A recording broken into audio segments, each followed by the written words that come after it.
Probably the easiest, probably the best way is to log into the Zoom. And then, do you want me to text you the link?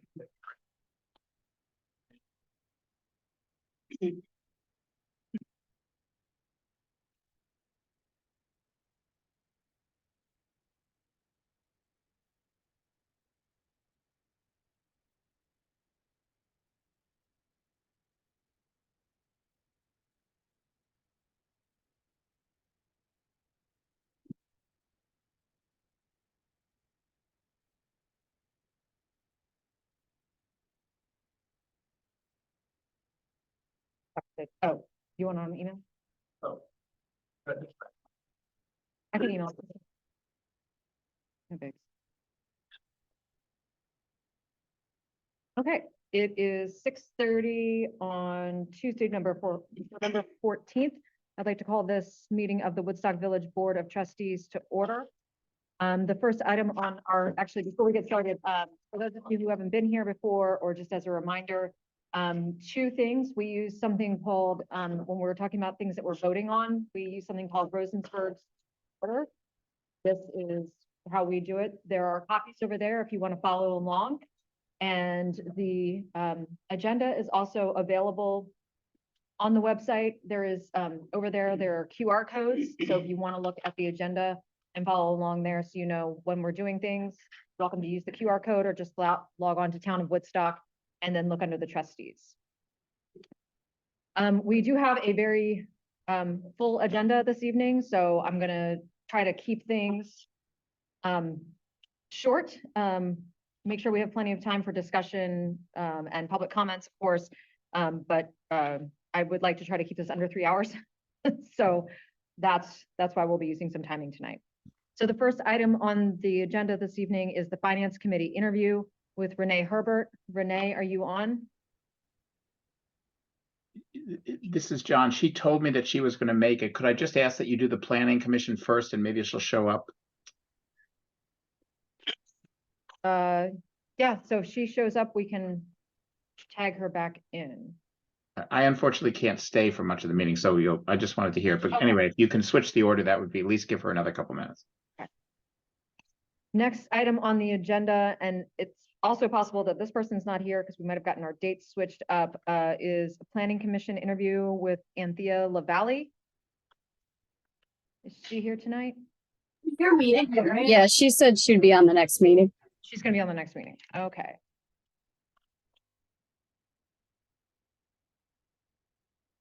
Okay, so Nikki, you've got that noted.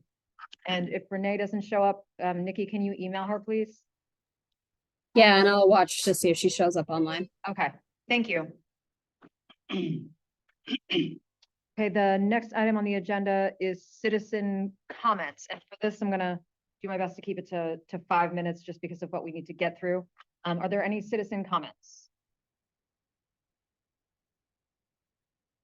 I think he can hear you. Bill, did you have a citizen comment? Pardon? Did you have a comment? Well, I just want to talk about the permitting. Okay, come on up here, please. And give us your name. Pardon? Come up here and give us your name. We need to make sure that it's all written down. My name is Bill McDonald. I'd like to discuss the permitting process, if I may. Okay. Now, my wife and I have had conversations over the last month with people around town, and it's come to our attention that when Lawrence Rockefeller owned the Sterling Cottage, as they called it, over on Morse Place some years ago, he did exactly what my wife and I proposed to do, and that is substitute a swimming pool for a lawn. And no permit was required. So I would like to have the same, be treated the same way, according to the Equal Protection Clause in our 14th Amendment, which I'm sure you're all familiar with.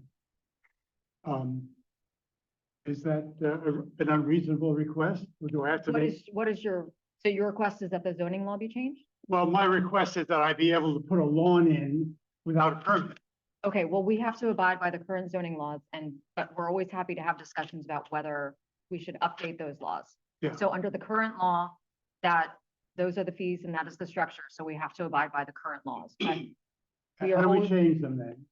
you can write up a change and you can, what would be the process? That goes through both town and village to change the zoning. Yeah, law. yeah. Probably the planning commission? Planning commission probably where you want to start. Say again, The planning commission is where you want to start. And, planning commission. yeah, and Yes. Stephen Bauer. And then it has to go through a process. I believe through the planning commission, then both boards, and then Mhm. posted publicly for 45 days. All right. Yeah. Well, let's talk about the permit for a minute now. The permitting process is to maintain the integrity of our community. We want to have we want to make sure that the community remains livable and doesn't infringe on anyone else's rights. How does putting lawn in, why would that require a permit? Just to put a lawn in? We're not building anything. We're not changing anything. People will walk by or drive by and nothing's gonna change. In fact, as I said last month, we're removing a potential hazard. A kid could fall in there and either drown. I was just in there today checking it out, and it's about 1.5 feet of water in there. I put a little submersible pump in there to pump that water out, just to make sure that it's dry. So, I'm doing what a responsible citizen would do. It isn't going to affect anyone else. It's gonna be safer. And I don't see why I should have to pay $440 for a permit to do something that's entirely responsible. Okay, well, any of those changes, like Eric said, So I have to go to the planning commission and just repeat that? well, the planning commission is the group that makes the suggestions about what zoning rules should be changed. There's a whole process where they then also come to the select board. The select board has to approve. All right, so you're saying I have to go to a planning commission meeting, Yes, the planning commission. and I tell them the same thing I just told you. And it could also be the village design review board as well. I'm not sure which one they start off with. Okay. So it might be village design review board. So let me talk to Stephen Bauer tomorrow, and then we can get back to you. You'll give me a call? Yeah. Do you want my phone number? Yeah, why don't we Just write? to save you having to look it why- up? Yeah, why don't you write it down so we don't say it publicly, so not everyone in the village is calling you? You want me to write it down? Okay.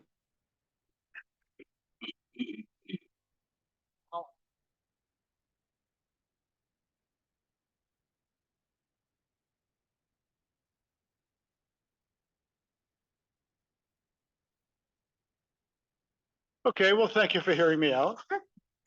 Okay, thank you. Thank you. All right, good night. Okay. Are there any other citizen comments? Okay. Moving on to additions and deletions from the posted agenda. We've got one deletion, and that's going to be the, under the votes section, number 2, Bond Street. That has been discovered that it's not under the jurisdiction of the trustees, so please strike that from your agendas. Are there any other additions or deletions? I don't have any. Anyone else? No. Nope. Okay. In that case, let's move on to the manager's report, with the general report and the financial report. Thank you, Sean. So a few weeks ago, we had a civility inclusion in the workplace training for all town hall employees and DPW. It was very well attended. I think we learned a lot of good things to hopefully make sure we're being the best employees we can be internally. So that was through VLCT to reimbursable training. So we pay out and then we get reimbursed afterwards through our insurance program. So I'm very happy we did that. It's been a few years since Woodstock had one. So I'm glad that we were able to finally squeeze that in for everyone. It's more town related, but because it affects everyone, the water company updates Thursday morning. The Harvard Business School students who have been working on this project are going to report to the working committee on the water their findings of what they've been going forward. Once those findings have been made, they will then report to the select board, and the water committee will give their recommendations as well to what they think should happen next. We're working to change the EV charger, East End Park View. About a month ago, it stopped working for a little while. It started working again, but we also found out that one of the plugs had exposed wires. So we're going to work with a company local to fix it. From what I found out, Tesla doesn't have a location near us, so the majority of the cost for them come out as travel costs. So we can go with someone local to make sure if we have to fix in the future, the cost will remain small than having Tesla do it. What else? So 2 DW employees are attending school the next 3 weeks to get the CDL license, which then will allow them both to plow as well for the winter. So we're excited about that. I am in the next step of working with FEMA for reimbursement for the flood in July. So we're at the point of updating things in the portal and then getting feedback from them and making changes. So far, they've been very good to deal with. So hopefully that's a harbinger of good things to come.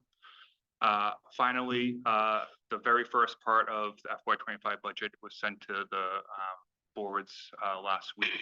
That includes the department head budgets, which came in as kind of their wish list, which will be whittled down by my staff. And then we'll have a joint meeting. I think we were talking about Wednesday, the 29th of November. Is that right, Seaton? Yeah, we were talking about, To have both boards kind of go over the first draft of the budget, and in that time, it'll be sent to the finance committee beforehand as well, so they'll have a chance to look at it as well before it discussed publicly. Is that in the evening? That's what we're planning on right now. Yeah, we're talking about maybe a 6 p.m. joint meeting.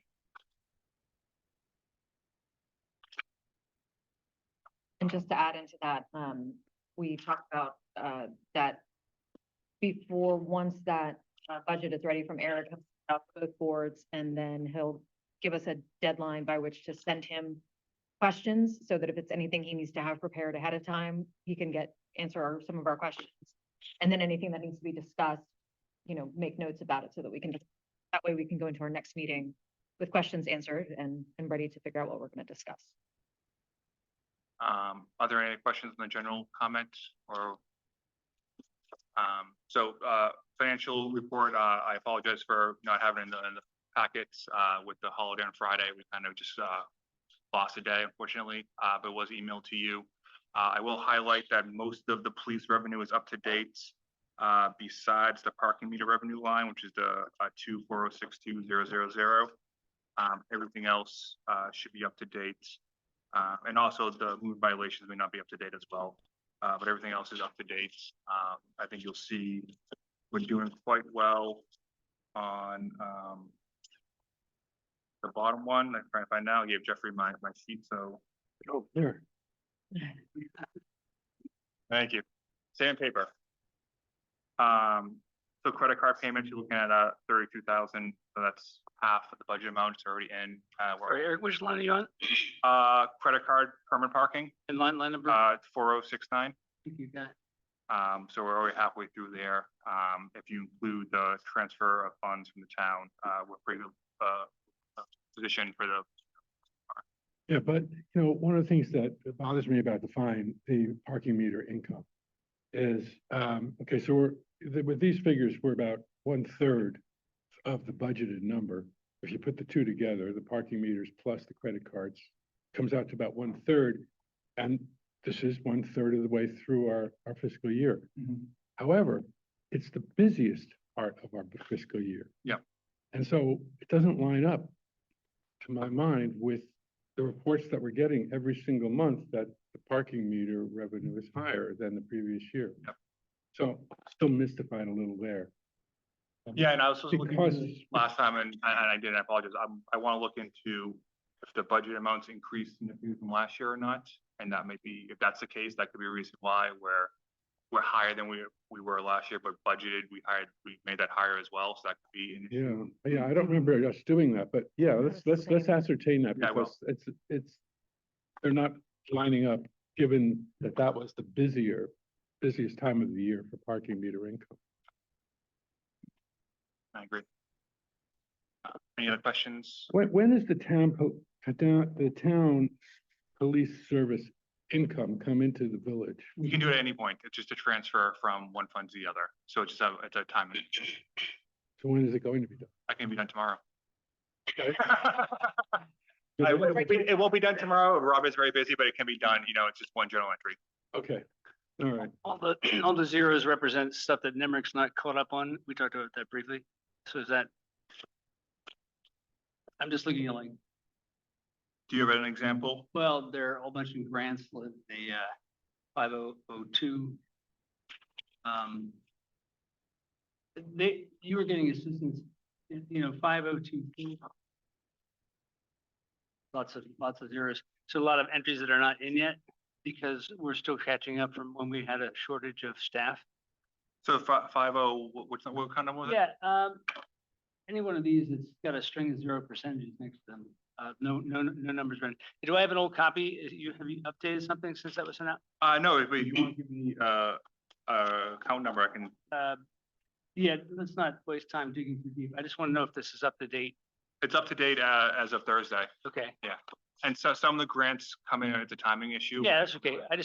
At last meeting, you talked about being behind because we were short staffed for a while and. It was, yeah, it was mostly the police because a lot of the police revenue is done as we reconcile each month. Okay. Just the way the money comes in, it sits in the bank, but we don't see it till the end of the month. That's why we're behind on the police revenue, but we're mostly caught up on that now. Okay, thanks. Quick question. The porta potties that we paid for in October. Yep. What fund did that come out of? Didn't that come out of the contingency? I believe it's become a contingency. It doesn't show anything drawn on the contingency fund. Oh, Then we put it somewhere else. I'll find out where we put it. Wait, where? They were in behind the courthouse. Behind the courthouse, and they were used extensively.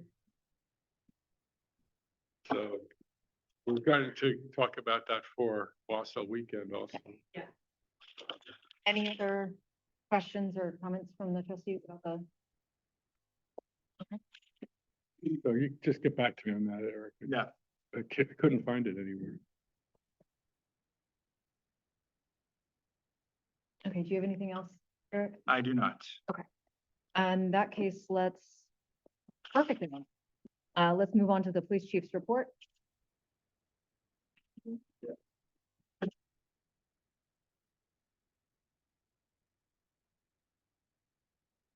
Good evening. Good evening. Evening. You can pull the chair. So I was gonna introduce, first order of business, I'll introduce our newest officer. This is Officer Sanuj Aurora. Hi. He, Hey, yeah, Before they all came out. he went to high school in East Longmeadow, Mass, college at Vassar University, which is Newton, Mass, outside of Boston. Degree in criminal justice with a minor in forensic criminology. Forensic psychology. Forensic psychology. So he's our level 2 officer and slated, the next year, next cycle or so to attend the level 3 academy. Awesome. Thank you. welcome. Also, so I've hired a sergeant, and so our successful applicant is Chris O'Keefe. He comes to us from Vermont Department of Motor Vehicle Enforcement, so commercial motor vehicle enforcement by way of Hartford PD, where he started his career. He's about 16 years of law enforcement. He has experience with commercial enforcement, with motor coach enforcement, time as drug recognition expert, time as a motor vehicle instructor at the academy. So a lot of experience that'll translate directly to our needs here at Woodstock Police. Lives in the area, owns a house in the area, is established. So fantastic hire, and excited for him to be starting. If you do say so yourself. Yeah. Yeah. Up on the back there, Joe. If I could just add something to that. Yeah. So we did post a job. I don't think we got any applicants to the posting the job. So the chief on his own volition went out and found numerous candidates to interview.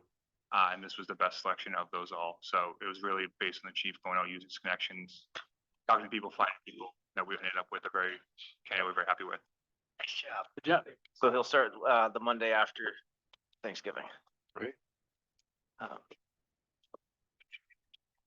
Over at the beginning of the month, I attended the New England Association Chiefs of Police Annual Conference.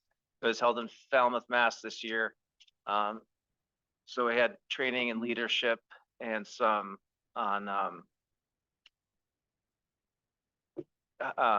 background investigations for applicants for law enforcement. And I, as a part of that, got, I don't know if you want to call it selected or roped into, but being on the board for the New England Association for Chiefs of Police, and I've Yes. now be the 5th vice president. Wow. Congratulations. Yeah. Yeah, the Quasi, crowd tonight. Right? And you already have the meter revenue. Do you want me to give that to you again, or? I want the comparisons. Okay, so the total for October 2023 was 27,924.34. Did you say 27,000? Yep, so that's the total. The total for 2022 is 22,815.83, and October of 21 was 21,852.86. Continues every month. It's Yeah, higher, it's higher. but it's not showing up Yeah. in our financial report. Yeah, Interesting. Okay. that's pretty much what I have for you. Okay. And how are the cars coming along? We have one down at the dealership now. It should be stripped out. We should be cycling out the next one to get stripped. All the equipment's been ordered, the computers have been ordered, so we should take delivery. I'm hoping for early, but maybe mid-December is realistic once we do the radios and the graphics. But coming right along. Sounds good. Yeah. Okay. Thank you. Uniforms. Uniforms, looking at the numbers, I stuck with blue. You came up here to try to convince us. I know, I was all for it, but at the end of the day, the right uniforms, to do it right would have been a lot more expensive. So Well, I didn't want to cheap out, so I'd rather. good decision. Yeah, The blue looks great. yeah. Uh, So I have ordered some new uniforms for officers. Those should be in the next few weeks also. But Perfect. Trustees, Yep. any questions or Yeah. comments? Do you want to grill the new guy? now, Ask him about his background, ask him his mother's maiden name. I'm trying to bench lift. You can, how much can you man, bench? he played rugby in college, so. Oh, Forensics, I just probably figured you out already. I'm right. Good Well, idea. well, one thing, He's telling that it was a good question. I saw you on foot patrol that time. Yes. Came into my shop and that was great. You came in with a smile. Being an ambassador in Woodstock on our police force is such an important part of it. And, so keep going on with that, friendly to the public when you're Absolutely. walking around the village. Yeah. All right. okay. Thank you. Chief, Thank can you. speak to, sorry, about foliage and how, what you guys are as in foliage and any issues? We with saw, grass? obviously a huge influx in traffic and motor vehicle traffic. We didn't have any issues with Cloudland Farm with reports or complaints about that. But everything was pretty successful. We didn't have a significant number of crashes, but we did have significant numbers, lots of enforcement that I saw. Okay. And you brought in extra people. Yeah, for certain days. Okay. Yeah. And did you find that to be helpful? Yes. Okay. Yeah. All Okay. right. Thank you. Thank you. Welcome. you. Thank you. Are you talking about the other parking stuff later on, or? Yes, at the very bottom, of the very, very end. Well, I have to bring them back, so. Okay. Next item on the agenda is the Wassail Woodstock Firefighters Relief Association permit. Who's here to talk about that? Come on up, please. Hi, everybody. So, Hi. I'm Mark Harris. I'm the president of the Firefighters Relief Association, and I think last month, Keith Anderson, who's the vice president, was here, so I'm here to follow up today. and so the last we left it off was we asked you all to talk to, because we had already granted a permit to the chamber to use the green. Yep. We had asked you all to follow up with them and have discussions. And so what came of those discussions? Yep, Keith did that. He said he met with Beth, and it was great. Okay. And as long as we were in the spirit of the weekend and the event, the rules about, or the guidelines around serving, so we're going to be available we'd be available from 9 a.m. until 2 or 3, whatever the time frame they set was, to say like no setting up before, be available for service these hours, we'll do that. Everything seemed to go like it was good to go. I mean, Okay. we were in full agreement. Okay, So the last piece of it was really just the location for us. okay, so, and you all decided not to have the fire truck? On the grant, is that correct? Because we'd had those discussions. No, we actually, Keith went out and he actually measured the gates at the west end and the truck would fit. And we can put it on rubber platforms. It's all weather dependent. So as not to damage any lawn or anything like that. It can happen. Oh, that's great. Yeah. Again, And if it can't happen, then it Awesome. can't happen. One of the things that we talked about last time was with moving the truck, that it would need to be set up before all the other setup happened and then be moved after everything was cleared up, because there are luminaries that go down, so it would be moving around things that are already set up, so that was a concern. Well, that goes back to, I guess, site. Keith had talked about, and I know this is an issue for discussion, but being in front of the library versus being on the west end of the green. Mhm. And I wasn't here last month and Keith has been having those conversations. So I'm just here to say our preference would be to be in front of the library. But again, we're flexible. Because I'm a saying, but if you can get in on the west side, does that mean you can get out and not use the luminaries at any point? Or will there be luminaries on the west side as well? The luminaries go all the way down. 400. Yep. So they go up, they're 6 feet apart, they go on the path, on each side of the path, and then, but the path is open, so people can walk on. Yep. But I think the truck would, Is wider than the path. Yeah, those don't go out until what time? they go out at between 3:30 and, so they go Next out one. after the truck would be gone. it's really about the aesthetics. And it would be so much, So if the truck was gone by 3 o'clock, that would That be would be okay. Yeah. Okay, the application says 1 to 4 and you said something at 9:30 or in the morning, all day. So what's the hours? Well, that goes back to, we were asked after the conversation. right, Okay. there is- Beth, do you want to come up? Just, I want to make sure everybody's here. Yeah, sorry. excuse me. We had talked with Keith about having the fire department along, because we came with the idea of more of a Christmas market as opposed to, haphazardness on the green with 20 vendors, et cetera. We talked with Keith about being part of that market venue, so it would be on the east end, not the west end, where everybody else is selling food, and it's all vetted so that only the fire department would be selling chili. And, but somebody else would be selling the other things, seeds for trees and women in the woods, et cetera. I'm assuming the truck would fit on the east end also, is that correct? I mean, he measured it I through the mean, west my gate. truck fits on the So- east end and the Silverado will fit on the east, through the east end gates. But you've got a lot of things set up.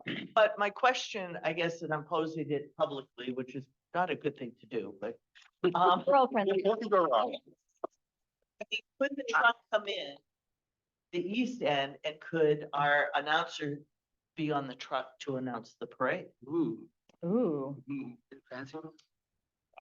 I don't see why not. And the truck is, we keep the truck maintained, I know. for special occasions like these. And so if it can be part of the fabric of it, part of the parade. Not really the No. parade, but it would be on the east end, and so Allison Clarkson, who is the announcer this year, because Bob Hager cannot be, would kind of stand or sit on the back of the truck and announce and the horses as they go by. we would be stationed next to or near the truck. Yeah. Yeah. I mean, the truck would be here and you would Outside of be the- here. I mean, the little booth might be in the way. So I think one of your concerns is making sure someone's by the truck. Yeah, I mean, because, we've learned the hard way to take the rope off the bell on the truck when it's out. It's old quickly. But to staff it everyone likes to sit on it and, having Our, firefighters there to help kids or anyone up for photos is important. So we don't want to be too far from it or have to have you know, Oh, two It separate. it would be far further than that, so that might, I mean, that's the same as the chili, selling it. Right, well, this goes back to then, I mean, the idea of the library lawn. where we Well, can- and at this point, we've recently discovered that the village owns the library lawn. And so now that we've sort of sorted that out, and on the agenda is what do we do with it? So there are no permits, there are no rules for it. So until we establish what the public and the trustees and the town, the village decides to do with it, we're not allowing anybody. And we've already said that to a couple of other groups. Okay. But I think being on the west end and the truck and the chili being on the west end certainly makes sense to me as long as it's not running over things. Makes sense to me. We do allow for 2 permits, but I would like to hear what the trustees think, because, I think the truck would be great on the green, whether it's at the east end or the west end. It just would add to the festivity, people, I think. It does need to be on before 3. And No, that's fine. leave, Yeah. Right after. and leave, Yeah. and leave by 3 o'clock. yeah, because Limited when the scope. chamber came to us, they have a map. So anything that they already have set up, that's set up. So the fire company just needs to work around that. So you'll work out logistics then still? I guess. we So still let's need just, to let's, talk. let's make a decision about where it's gonna be so that that's done and then, It would be better if it wasn't at the West End. okay, Just as far as our Christmas market, as we had come with it with, thinking about, because the bonfire is pretty much a kind of a harder stop for people. Mhm. So I think it would be better for the fire department and everyone to have it in the area where the market would be. I mean, that's, okay. Well, there's room to put the truck in at the east end then. And- yeah, I won't put mine in if we can use it for, I mean, I'd like to talk with you further. Yeah. But Yeah, moving it you- over- You guys work it out Yeah. so that it could be used to Yeah. an. I mean, that sounds great. I mean, that sounds like a great use of the maximum. Do you have trying to find the map, just I because I did want, not bring the map, I'm sorry. I have the map. There is room to get. Not for the, not for this, yeah. Oh, Yeah, and you would just put the truck on in the morning with, Yeah, be on there at 8:30 when we set up, and 3 o'clock, it would roll right up. So 8:30 to 3 instead of 1 to 4. Yeah. Okay. Okay. Or, yeah, Roughly. I don't know the times off that, whatever the times are, those times. Okay, so what are the times? it will be on by 9, Okay, and they'll be set up for food by 9 and 10, like Okay. everyone Yep. else. okay, And the truck will be off By 3. by By 3. okay, so truck on at 9, by 9, off by 3. And Beth, we talked as well, because we're on at 9 to be doing coffee and hot chocolate. That was part of the, We'd love it, we can do that. Okay. absolutely. Yep. Oh. Because our, Truck on by 9, off by 3, on the east end. And and because it's now on the east end, the firefighters will set up their food with the other vendors? well, and I mean, if you need to have it, I think should talk about that. I mean, ideally, I think you'd like it more near the truck, but at least they'd be together. The shed might be here and you and the truck will be here and our other food vendors will, It's not that but big. no, it's not that Yeah. big a deal. Awesome, Yeah, we're easy. everybody, Thank yay. Great. Okay, Thank you. trustees, are there any other questions or comments? And I want to make sure, because this is something we're voting on, are there any questions or comments from the community about this topic? Okay, in that case, I would make a motion to approve the permit, the green permit from the Woodstock Firefighter Relief Association for that Saturday, December 9th, from 9 to 3 with the truck and the food setup on the east end. Is there a second? Second. All in favor, say aye. Aye. Aye. Any opposed? Motion carries. Thank you so much. Thank you. Thank you, Beth. Thanks. Next item on the agenda is BVFD Thanksgiving Pie Sale. Is there anybody here or online to speak about that permit? Okay, come on up, please. And grab a seat here and give us your name and who you're with, please. Make sure you're near that microphone. Lisa Putnam and the Bridgewater Volunteer Fire Department. So you get your name, sorry. Lisa Putnam. Thank you, Lisa. You're welcome. Okay, and you want to sell, the fire department from Bridgewater wants to sell pies the day before Thanksgiving? Yes. 9 to 3 on the green.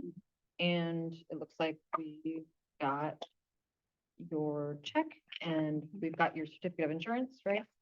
Got all of that ready to go. And so you're just gonna have a table, you're not gonna have a tent? If it's raining, we may have a pop-up. Okay, and then do you need But any that would be- electricity? No. Okay. Mm. Okay. My rules here. Are there any technical questions from the board? Yeah, what kind of pies are you selling? What time do you want? Ooh, put in your special order. That's a tech- You can. Are there any, is there any public comment on this permit? No? Do want to put their orders in? No. Okay, I don't make a- Just one thing, I Yeah. think the ordinance says Woodstock nonprofit. I think this stuff be just the variance agreement. okay. So then we need to vote on a variance as well. Thank you for Yep. bringing that up. Okay. So do you want to? I would make a motion that we make a variance to allow the Bridgewater Volunteer Fire Department to be on the green the day before Thanksgiving as noted in their application. Okay, so we're voting on the variance now. Okay. All in favor, say aye. Aye. Any opposed? Okay, that carries now. I would make a motion to approve the permit for the use of the village green from the BVFD Thanksgiving pie sale. Is there a second? All in favor, say aye. Aye. Aye. Any opposed? Motion carries. Thank you so much. Thank you. We look forward to it. Moving right along, our next item on the agenda is bake sale for Woodstock Union High School women's basketball team. Come on up and please sit. Grab a chair and make sure that you've got a microphone so we can hear you all. Okay, can you tell us your names, please? Yes, my name is Sarah Tarleton. I'm here with my daughter Georgia. I'm one of the basketball players here at Woodstock, and we would like to do a bake sale on Wausau weekend. Historically, well, we've done a couple this last year with field hockey. I've done that in front of the lawn, on the lawn in front of the library. That's been a wonderful place for our local teams to be able to do some fundraising. And when I contacted the library, I found out that it's now in the process. So I've submitted the application to, and this is a new process for us. So, It's a new process for us too. so I'm not sure exactly what all the chamber has planned and, you know, what other things are going on, but we'd very much like to continue and do a bake sale on the library lawn if possible, or, you know, somewhere else that Tom might think is a good place. Okay, so the permit application is for the green because that's what we have right now. And as I said before, we don't have rules yet because the community needs to provide input on what we want to do with that lawn. So we have the green, certainly I think on that Sunday, you would have a captive audience because as you know, there's not a ton of food options and there will be lots of people to feed on Sunday. The application is for Saturday and Sunday. Yeah, I know that too. It has both days. Yeah, and so our ordinances say that we can provide 2 permits for a Actually, day, it's 2 or more. 2 or more. Yeah. Oh, okay, thank you. Look at you. Probably That's actually not from me. That's from Kathy and the listers told me this morning, and I confirmed it. So Thank for you. the credits. So that's easy enough. I'm gonna bring Beth in one more time. More Is food. there room? Is there There's room on the green. At the moment, no, because Okay. we have 20 vendors already. 20 There- food vendors? Yes, There's- 20 food and craft vendors on the green, which is what our permit said. I know, but on the other, in the west end is open. You don't really, I wouldn't even, I mean, I wouldn't want them to be at the west. Because end. they're gonna be far away. Far away.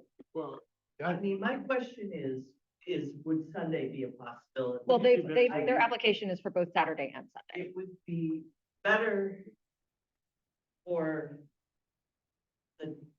for us and our plans at the moment if it could be Sunday. Now, we're doing, I mean, I'd love them to be on the library lawn. as happy as could be. I mean, I used to refer a lot of people to the library lot for last weekend. But at this point, we have our spaces filled. And so it would be way down the other end, past the big tree and past the bonfire.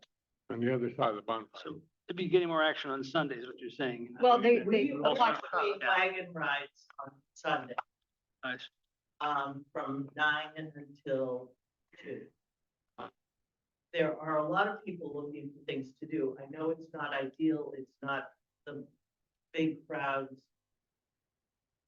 Well, I think but Sunday makes sense, but I I don't understand. I really don't understand why we could not say, since it's the village property, that the library lawn, Right. that for this occasion, until we make a further rules, for this occasion, we're allowing this to happen. We turn people down, right? I think we've just turned down the fire department and we've turned down somebody last So month can we, because we're gonna we work on didn't this. have But, this but, yet. but the fire department has a place.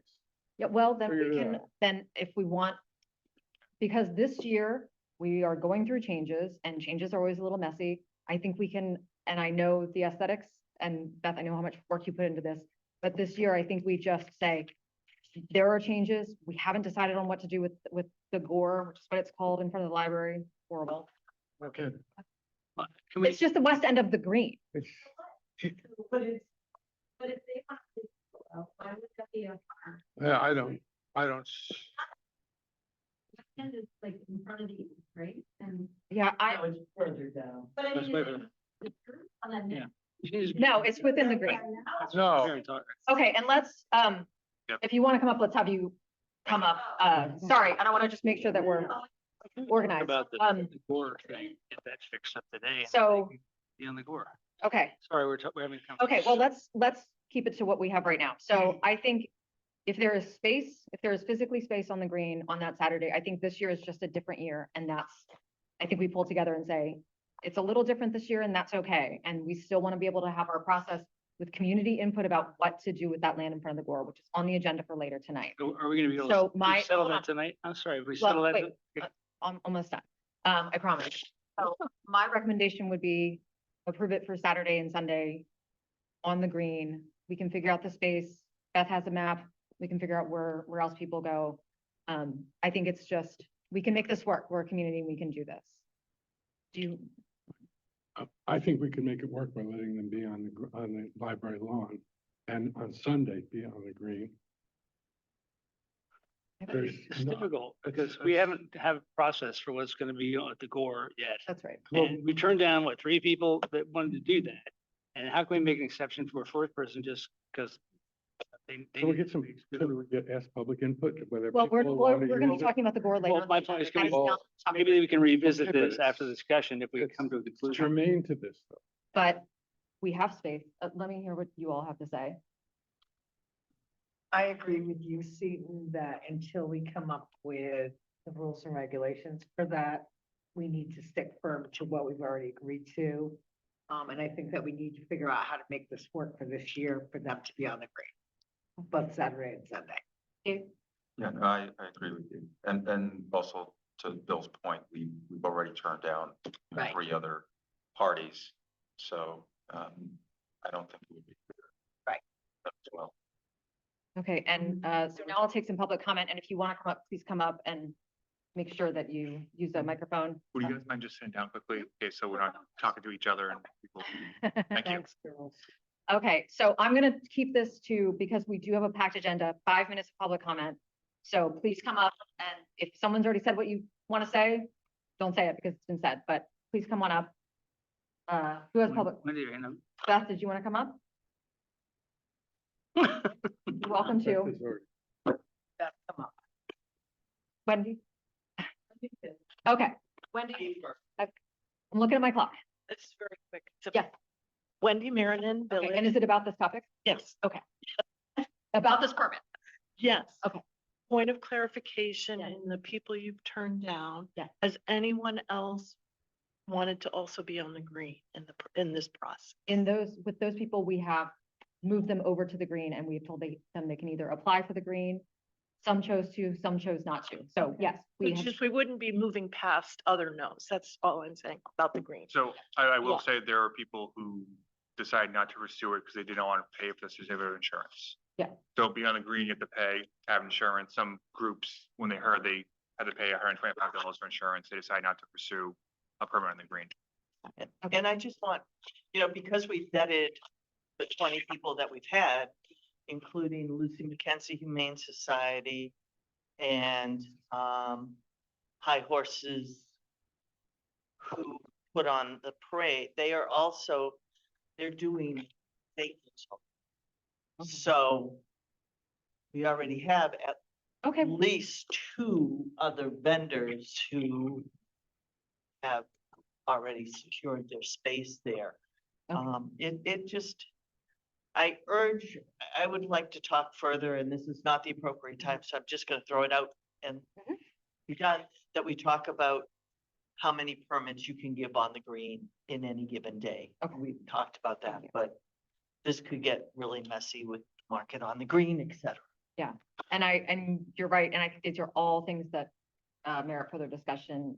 This year, it's just a little messy until we figure things out. And this has nothing to do with anything about the high school teams. Yes. Please. But I would encourage Wonderful. communication outside of this chamber too, with people who are going to be set up on the same days. Certainly. So to clarify, Yes. are we considering if they want to be on the green, on the other side, on the west end, and on Sunday being Wherever they want to be. on wherever they Sunday. want to be. There are no on restrictions. the green. If that's what they would like to do. Yeah.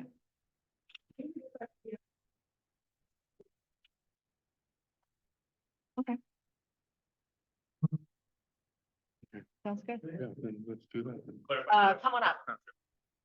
It might be a question for Beth, or I guess, so the 20 vendors that you have, again, Mark Harris, sorry. Thank you. The 20 vendors that you have, they're all operating under your permit on the green, so they apply to the chamber to be vendors for Wasco Weekend. Yes.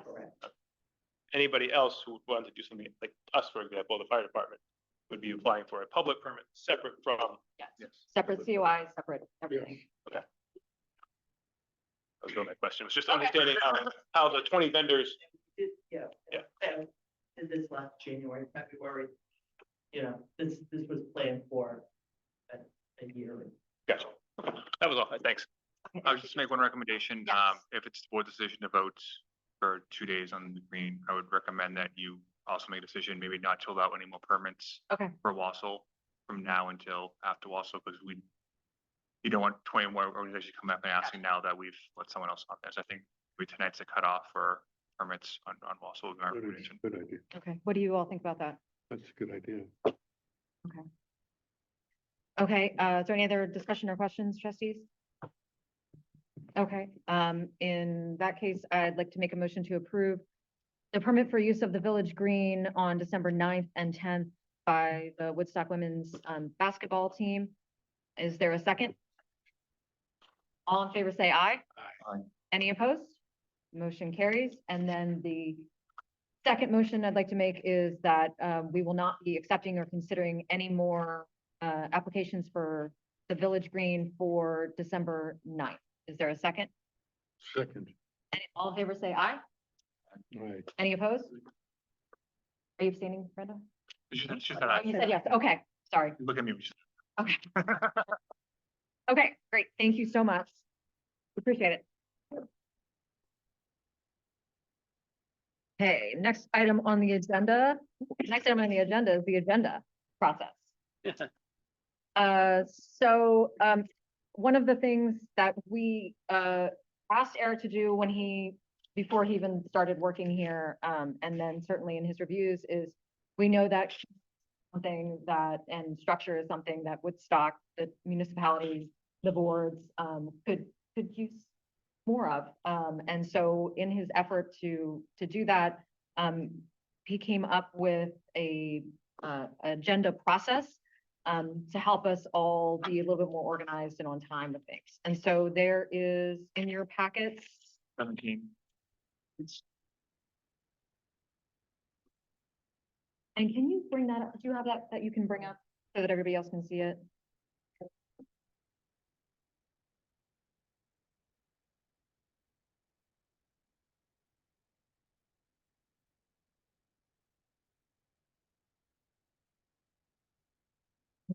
Um, so just a little explanation for everybody. I think the trustees know a lot about this, but we have a meeting once a month and it's not just, getting all the information on one month. There is lots of work that goes behind the scenes.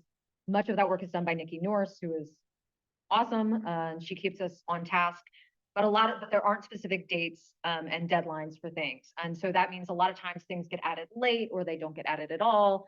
And so one of the things we want to do is make sure that, when we have an agenda, that we are making sure everything that needs to be there is there. And not just that, but everything, all of the documents. So whether that's a permit, whether that's financial information, that it all is in there so that when the trustees get their packets of information, we have everything we need and we're not scrambling at the last minute. So did you bring it up? Yeah, Nikki, let me share the screen, share the screen. Oh, she did.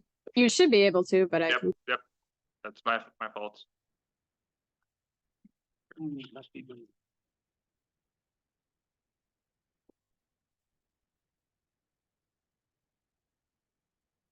And it's also worth pointing out that this is something that we're discussing and we'll vote on this evening. And then the select board will also be voting on something so that the select board and trustees have the same process. So whether you're going before the village or the town with permits, requests, comments, it will be the same process.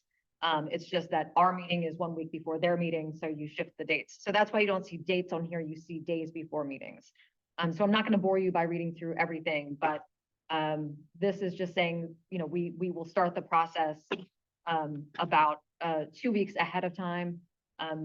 Throughout the month, we are gathering agenda items, but on that date, that's going to be the first time that the trustees are prompted for agenda items so that the next day we can start putting that agenda together, making sure that we get all of the permits and applications, anything else. And then 10 days before the meeting, we're going to lock down the agenda. And that's done because that allows Nikki to get all the last minute things that she needs. And then she puts all that material together and organizes it, crosses the T's, dots the I's, and then sends it out to the trustees. And then of course, posts it online so that the community can look at it as well. And so that gives us all time to write down questions, make notes, go through financials. And so then she can send out the packet. That gives us time to then ask questions of Eric if it's things that he needs time to respond to, or that the community has questions that maybe don't make sense here, but just want to know a quick answer. They can email Eric or whoever the responsible person is. And then making sure that on the day of the meeting, we have all of our updates, we're ready to go. And then after the meeting, there is a requirement, a state requirement, an open law requirement that 5 days after a meeting, the notes are posted. They can be preliminary, so they don't have to be the final minutes. But so 3 days after a meeting, the Zoom will go up. So if people want to refer to it, they can look at that. And then 5 days afterwards, the draft minutes will be put up. Oftentimes it takes longer than that to get the final version up, but you will at least have the Zoom and the draft minutes so that anybody who needs to refer back to those will have them in a reasonable amount of time. Can they be emailed to the trustees by the same timeline? The draft minutes? Draft, yeah. Do you want the draft minutes or the final minutes? Both. Well, they'll be on the website. So 5 days Okay. later, they will be on the website. So that's Sunday. Are they gonna be posted on Sunday? We have They'll meetings be- Tuesdays. No, so if the meeting's on Tuesday, it's, 5 business days, right? yeah, no, it's 5 days. Oh, It's just 5 days, yeah. So it's usually posted by Friday. and so it'll be on the website and you can look at it on Friday. Be helpful to have it emailed to us also. Wouldn't it be? We can talk and see if that's, Remember to look at. One thing I'd like to bring Yes. up. The meeting agenda being locked 10 days before the meeting. I think we should have a provision for exceptions. I was gonna suggest that, there should be an emergency, and maybe it's the chair and the municipal manager both agreeing that something is of note, that it can be added if need be, yeah. Brenda's phone has a comment. Yeah. Quite all right. So, I mean, currently, in our meetings, we one of the things we started out with, are there any additions or Yeah. deletions to the agenda? Yeah. What happens to that? So I think we can have that, but I think as a trustees and with Eric's input, we can decide, maybe some broad categories. So is it something came up at the absolute last minute and it meant that somebody couldn't, somebody was sick, somebody was out of town, they couldn't Okay, somehow. Yeah. so that's my only comment Yeah. that Okay. that we should. The only thing I'd want to change is Yeah. instead of, sorry, I should have sent to Nikki Nurse, just send to town, municipal manager's office, Okay, just in case, if we're gonna vote on it in case Nikki doesn't have this role forever. okay. Um, Oh, yeah, so. but she will. We're gonna keep you forever, Nikki. Okay, Her silence is deafening. okay, so we need to figure out, so how would you do you think we should word exception? Exceptions for important issues will be allowed. Okay, so what's the definition of important issue? That would be decided by. I think, yeah, by the- You and the municipal manager. Okay, Sorry, Gabe wants to. Yeah, yes, please. shouldn't we discuss that? What? Yeah. What is a critical issue Okay, that warrants being put on? So it's gonna be difficult to define what a critical issue is because it's gonna be different to every person, so time sensitive, time sensitive, time sensitive, time sensitive to a broad community, not just one person. yeah. Also impacts, the village, is something that needs to be discussed quickly, that could have an impact on what's happening in the village. Executive sessions, that can always be added, that goes for anything personnel related or contract related. Whatever is an agreement between the chair and the municipal manager. Okay. I think. In terms of, Yeah. it's important. And once those things come up and we make a decision, yes or no, either way, I think obviously then we let the trustees know. Yeah. So if it's 2 days out, we're like, hey, this came up, but we think it rises to the We level. made it a doesn't. decision that we can wait till next month to have that conversation, or we to agree that we have to have it 2 days, yeah. Okay.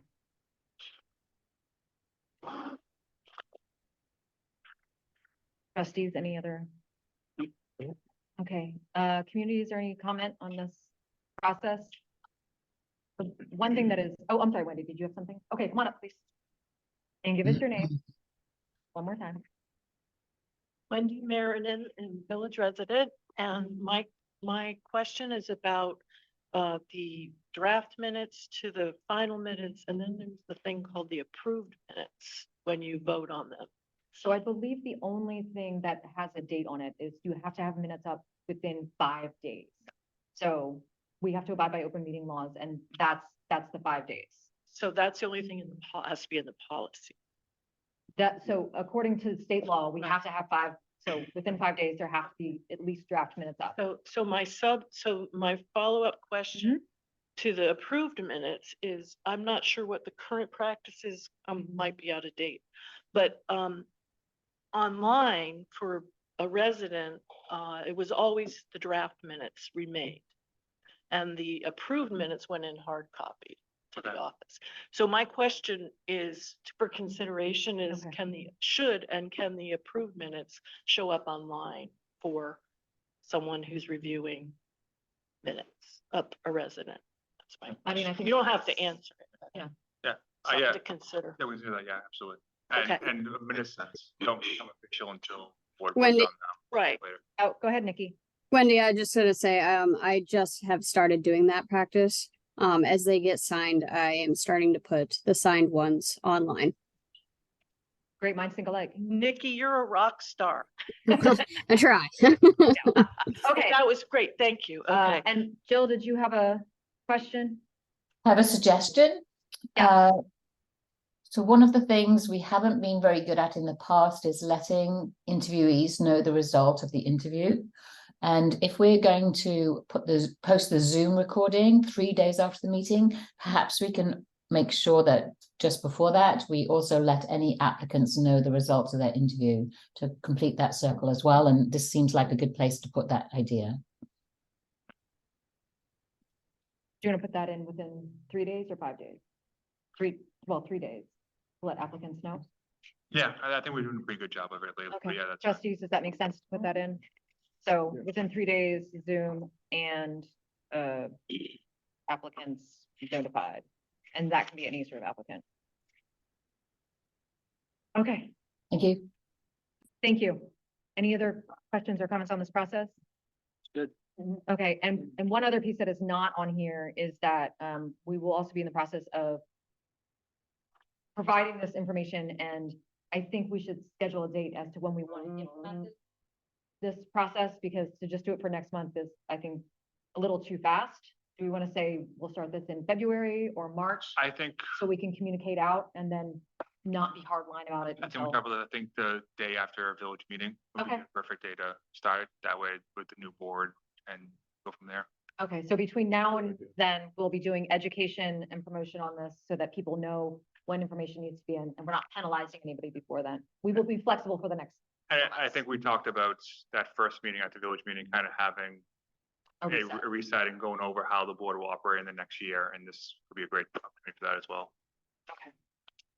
Okay, so sounds good. So is there any other discussion, trustees?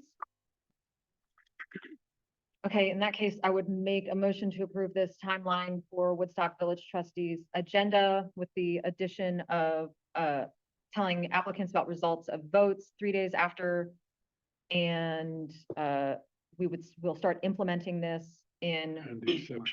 Oh, and the exceptions, thank you. And any exceptions to this will be agreed upon by the municipal manager and the chair and communicated to the trustees. We will start implementing this 100% in March. Between now and then, we will be communicating and educating the public. Is there a second? All in favor, say aye. Aye. Any opposed? Motion carries. Thank you so much.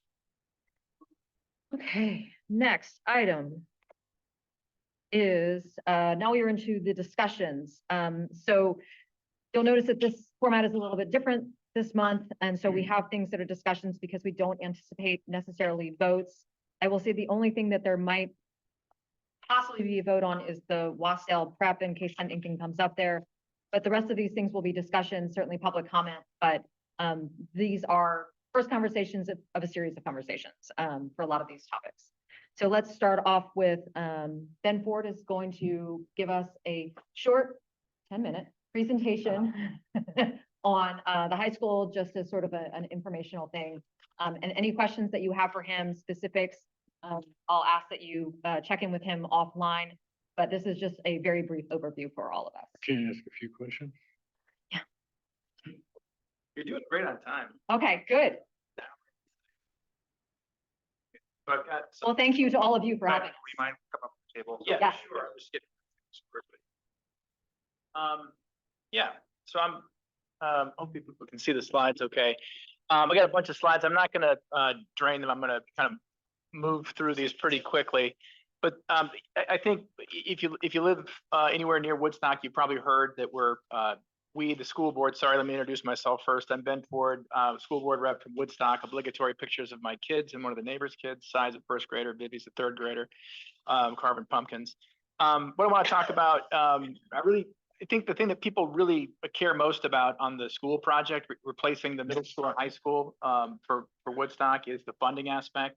So I'd like to spend most of the time tonight on that because I think it's the, if we get the most questions, most interest. We've, as a school board, done a lot with that in mind. This is a project that goes back to 2016 is when we started looking at this. And the big question all along hasn't been, do we need to do something about the school? We've known we needed to do something for a long time. It's how do we pay for it? So I'll spend more time on that. So I'll skip over a bunch of slides here, but just in terms of the project need, you can see some pictures. A couple years ago, we lost 6 classrooms. I mean, to go back in time, 1958 is when the high school was built. 68, the middle school was added as an extension. The buildings were never really intended to last all that long. They have a useful life span of about 40 years. That came and went a long time ago. And the chickens have come home to roost. The materials like cinder block walls and fixed slab concrete are breaking down. And it's very difficult to fix these things. You can see a picture there in the upper right of one of the water lines that's, in the concrete wall, poured into the wall. That's a lot of that construction. In the lower left, you see the septic lines are pretty much all blocked, and that runs through concrete slab that if you tried to get at it, you're compromising the integrity of the building, incredibly expensive. Like I said, a couple of years ago, we lost 6 classrooms because the heating system couldn't keep up. In March, we had to put 1.2 million on the ballot just to do emergency upgrades to the high school's heating system. Lots of systems at risk of failure at this point. We had an assessment that was done last year by the state that resulted in our school district having, driven by that facility, the second worst school conditions in the state. And that is not a badge of honor that we're proud of. We know that we need to do something about it. $25 million worth of repairs just to keep the building operational. At that point, you have to start thinking, okay, is it smarter to, throw good money after bad, or do we need to start over? And then the other thing is just in terms of constraints, that building, many building codes have come into being since it was built, and it's grandfathered. And if you do anything major on that facility, you're looking at having to bring it up to code, and it can't be brought up to code because of the limitations of the structure. There's no fire suppression system throughout the building. It doesn't meet ADA compliance, seismic, security. All these standards have changed. Okay, so the other problem that we've got in our school district is enrollment. If you look at the far right column, you'll see in the last 20 years, we've lost 228 kids. We're down to 1,001. The school building conditions are no small contributor to that. And I've got some data to back that up in terms of how we can reverse that trend. But as we think about the school building and the tax rates and what we need to do with this thing, I see it as an enrollment issue given statewide trends. And enrollment is what drives your tax rates. It's really per pupil spend under the state funding formulas. The lower your per pupil spend, the lower your local tax rates will be. And that's a goal that we need to work towards. We've been failing at it for a long time.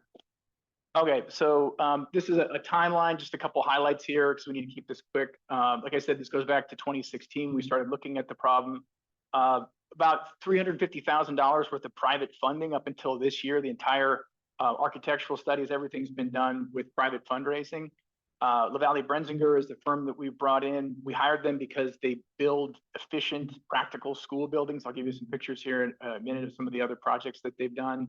I'm not looking to win design awards or spend more money than is necessary on replacing the school building. In fact, in 2021, we did our first costing of the design. This is when we had a schematic design, and the building came in at about 73.5 million. And we looked at the tax rate impacts and came to a conclusion as a school board, that's not feasible. We were looking around the state at the impacts of other school bonds that other school districts were attempting. South Burlington had a bond vote fail. Harwood, that's Waterbury, bond vote fails. Fairhaven has a bond vote that fails. Just last week, Stowe attempted to have a school bond and it failed. So we don't want to be in that situation. We came to the EDC as a school district, got $50,000 worth of grant funding and hired a fundraiser. And to date, we've got just kind of recognizing the need to take some of the burden off the taxpayers. We've got $3.2 million in pledges toward our year one goal of $5 million. So we're doing pretty well on that. And I'll show you how those private funds can be used to drive the tax rate down. The big win, I think, at least as an indication of voter sentiment, was in March when we put 1.65 million on the ballot. That was on the same round as the 1.2 for the upgrades to the heating system. And that passed by nearly 60% approval across the school district. The way these work in our school district is we have 7 towns, and the 7 towns, it's just a simple majority to pass votes for school board business. So people ask, like, well, how do you get the school bond? Simple majority across 7 towns. And that's what we had there. The big difference, and one of the things that I can talk about, is Killington has changed significantly.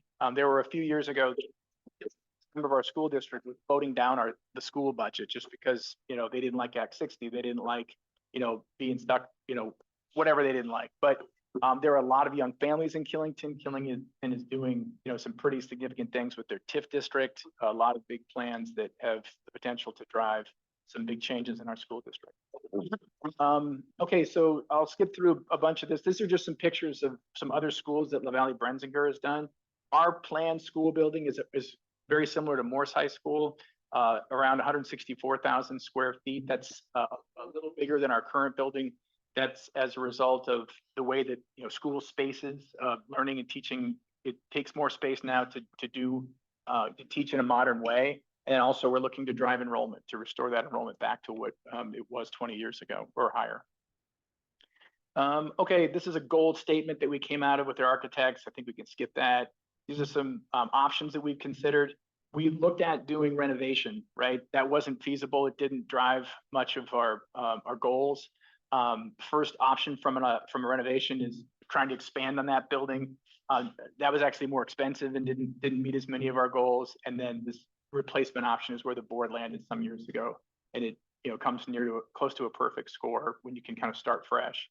And in terms of dollars, this is 2019 dollars. We've seen escalation since then, but the most cost effective, it was, you know, came in around, you know, 65 million at the high end of that range. And you can see that that's all in costs for the school project, and the actual construction cost is around, you know, 40 million with, you know, costs, permitting, furniture, paying your contractors, site work, all the demolition, all that stuff, you know, is what drives that project cost. Can you slow down there? You're talking about the contents and the building as separate amounts of money?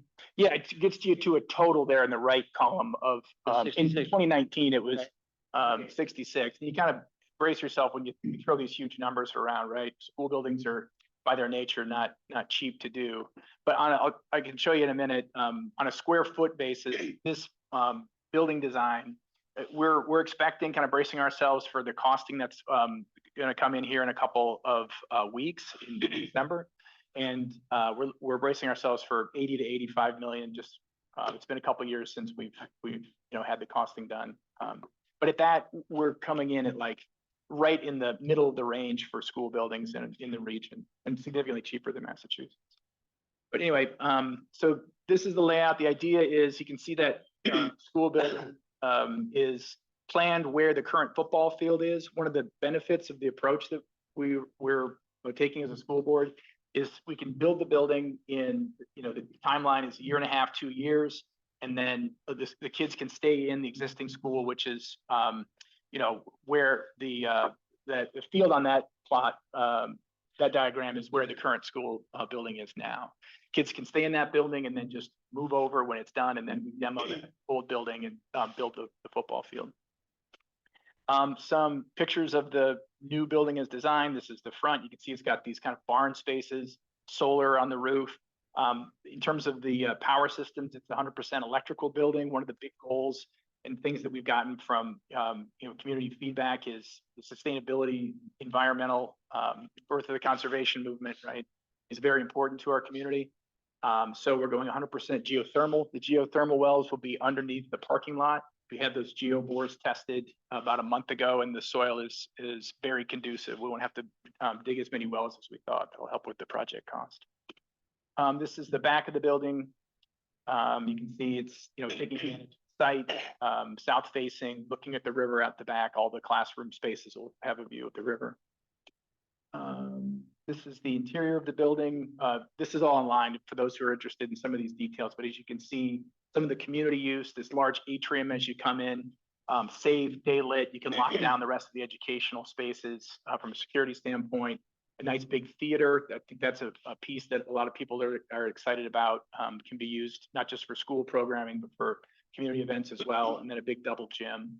The current facility, for those who may know, has 2 separate gyms, one of which isn't even a regulation size, the middle school. So this would, you know, cure that, and we'll have a space that the entire student body can be in the first time ever. Okay, so in terms of where we are now and what we need to get to, last month we brought in our construction management firm. It's PC Construction. I think they used to be Pizzarelli Pagazzi. I'm trying to remember the name, but a reputable firm in Vermont that's been here forever. December, we get our final costing, a lot of voter information sessions out to the 7 towns in our school district in January and February, and then the bond vote in March.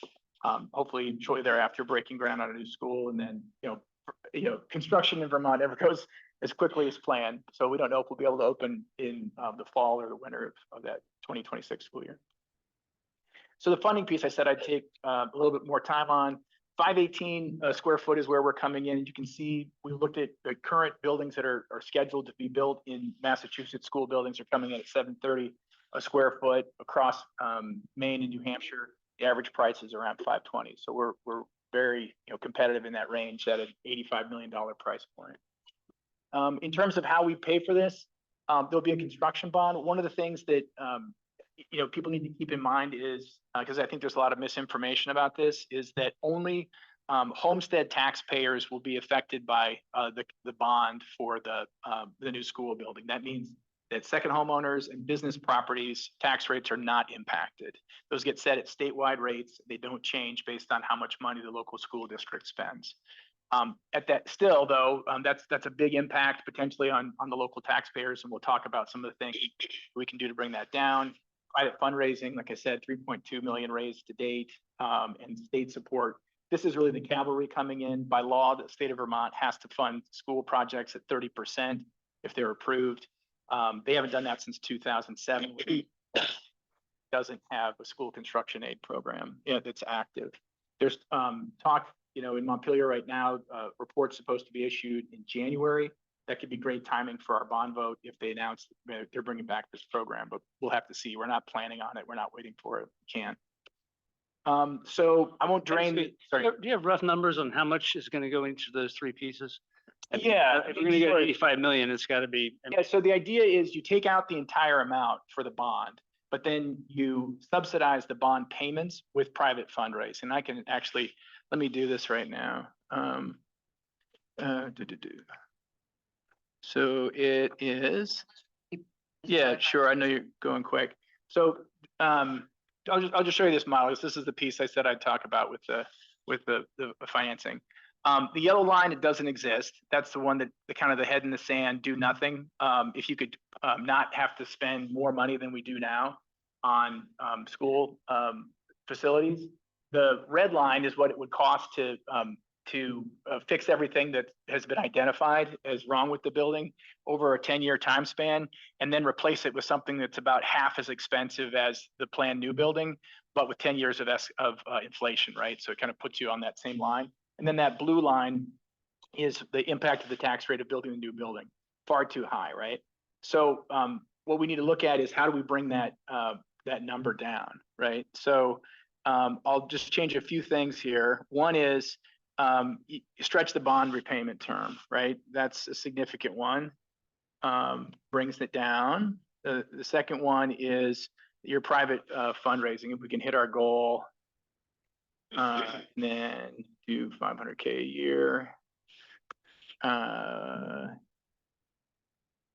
brings that down, right? And as you can see on the graph, the idea there is, when these bond repayments start, you apply these this private fundraising dollars against the bond amount, the bond repayment, so that controls. And then from a tax rate standpoint, that gets you to an increase. We're down around 19%, not great. What we've established as a school board is a cap on the project of 16%. And we've aligned that with Burlington's school project that passed their voters by 76%. That's what they're at the high mark of their project is about 16%. And then over time, the bond repayments actually get less expensive. You can see that green line over, say, a 30-year, the impact gets less and less because the payments are less and the rest of the budget gets bigger with inflation. But anyway, so that's Bill, to answer your question. Yeah. But the biggest thing here on this model is enrollment. Let me just show you this real quick because it's a little bit mind-blowing.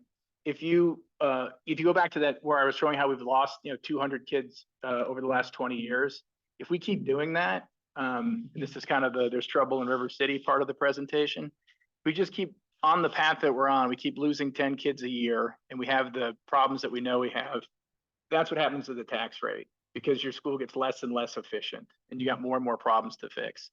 If, on the other hand, you are able to replace those kids, and I've capped this at between 800 and 1200, so it's not totally unrealistic. It reflects something that could actually happen. If you're actually able to replace those kids, this is what happens to the tax rate. Oops, sorry. That's minus. I do this every time. I make it minus or positive. You don't want that. Oh, come on, not 2020. It's the pressure of having to go quick. There it goes. All right, so over time, we can, and the idea being, if we can replace the kids that we had 20 years ago, right, get back to that enrollment level, we can do a lot better than we're doing today. Or we can sit here and take it and make Band-Aid repairs and watch the tax rate go up and up and up and spend a lot more money than we would in terms of the impact to our taxpayers of building a new building. So I guess whenever I say this, people say, well, what is this? If you build it, they will come. Why do you think that will work? Well, it's because we've never been intentional about driving enrollment. If you look around the state, these are school choice districts, and the only schools that are thriving under Act 60 in our current education funding system are the independent schools. Down in Manchester, you can see that kind of yellow-orange block. All the schools around Burr and Burton have opted for school choice because they all want to send their kids there. In the 90s, Burr and Burton graduated about 50 kids a class. Today, they're graduating 200 kids a class. Same thing is happening up in St. Johnsbury, up in the Northeast. We have a little of that going on. We actually have, as you can see here, 7 towns in our school district that send kids our way, but then we have another dozen towns that have school choice that send kids to us. And if you think there's no potential, look at what's going on in Heartland. They've got more high school kids than we do, but last year we only got 5 of them. By contrast, White River got nearly 80, and the $1.5 million in tuition money that went with them. Windsor, Kimball Union, St. Johnsbury, right? These other schools, Sharon Academy, Hanover, they're getting those tuition dollars and we're not. If we can create a product that can compete against these schools and then also the private schools. I think we all know people in our own communities that have tuition kids to Hanover High, to Kimball Union, Cardigan Mountain. Keep our kids in our schools. We can watch our tax rates go right down. So that's the idea. And sorry if I took more time than planned there, Steve. Okay, so I'm gonna give 3 minutes for questions. I know you had something, and then you'll be able to provide can you put your email address or sure up there so that if anybody has further questions, they can email you or whoever else it might be. I don't know if you have it. It's right there. There you go. So Ben Ford is the person. And do you have, are these pledges that you have, are they directed towards particular parts? Some, the green aspects, the going net zero. I mean, the hockey rink is the first net zero hockey rink in the United States. That's driven a lot of excitement. We want the school building to kind of keep pace. And one of our major pledges of $1 million is directed towards achieving net zero for the school. But it's all part of the same budget. So as long as we include, those plans in the design, then it goes towards the project budget. Net zero. And are any of them towards athletic fields? No, none of the pledges are directed for athletic purposes at this point. And do you have anything besides pledges? Are you holding any money? No, like in terms of reserve fund? No, I mean, pledges aren't. Oh, no, they're Indeed. this is part of the strategy, very intentional, is they are conditional on the bond passing. So the proposition to the voter base is you've got these problems that you know about in your building. The school board is saying we should replace the school. You can take them up on that offer and the money that they've raised, or go in a different direction, and it's all on the taxpayer. And you're looking for $5 million in private pledges? Yeah, we've got some pretty serious interest as we are kind of getting closer to the bond vote, and a lot of money that's kind of staying on the sidelines, even though it's contingent. The easiest way, if you're a donor, to make your pledge contingent is not to make it until the bond is approved. And the state approach, which you sound like you're not counting on, and yeah, not likely to happen. You've talked to our legislators, obviously. Yeah, and Tesha Buss is on the House Education Committee. She assures everyone that something will happen, right?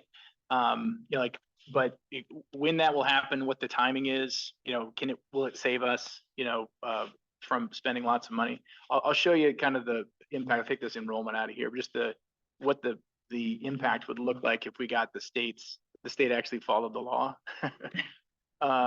So let's say we had a 30% contribution from the state, and we were able to, so that's what that does to the graph. right? So it makes it, you know, very comparable to, Call your local legislator. yeah, right. But the thing that's interesting is Burlington has an approved bond. Most of the kind of political power in Montpelier is Burlington. And there's no way that if the state approves the school construction aid program, they bring that back, that Burlington's going to get left out. So they make it retroactive. yeah, they'd have to. I mean, there's no way that Burlington would allow that not to be. And if they get included, then we'll be included. Let's take one. That Let's was take it. one question. Come on up, Carolyn. Can you come up? I know. We gotta make sure the Zoom people hear you. And please, just say your name, please. Yeah. We know you. If you build this into the town, how many, do you actually think about how many people are gonna have to leave because the taxes go up so much? Yeah, that's a serious concern that we thought about for a very long time. It's one of the reasons that we've set a cap for I'm the pro tax school, impact. but Yeah, no, and it's something that we have to solve for.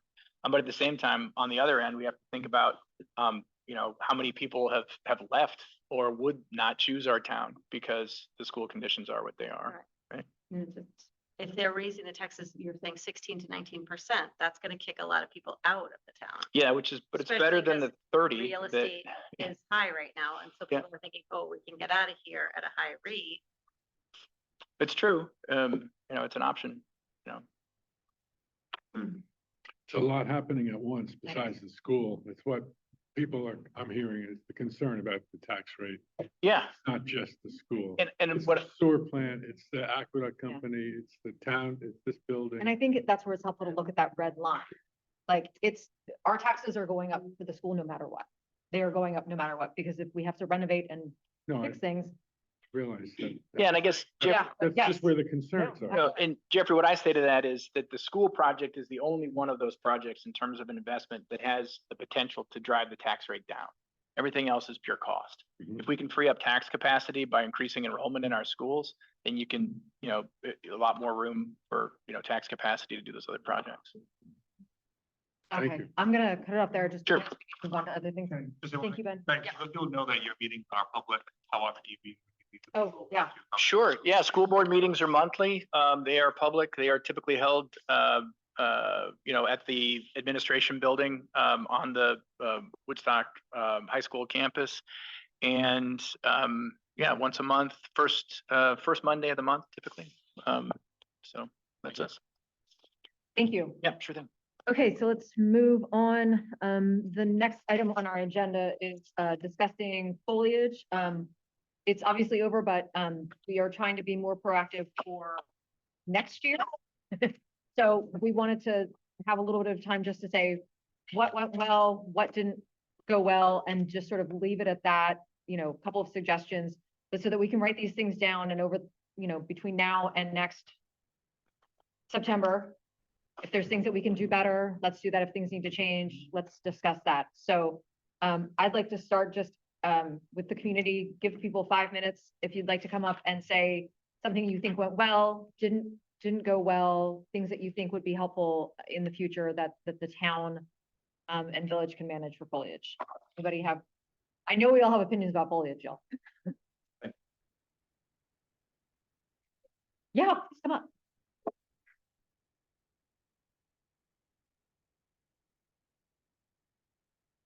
Kimball Bailey.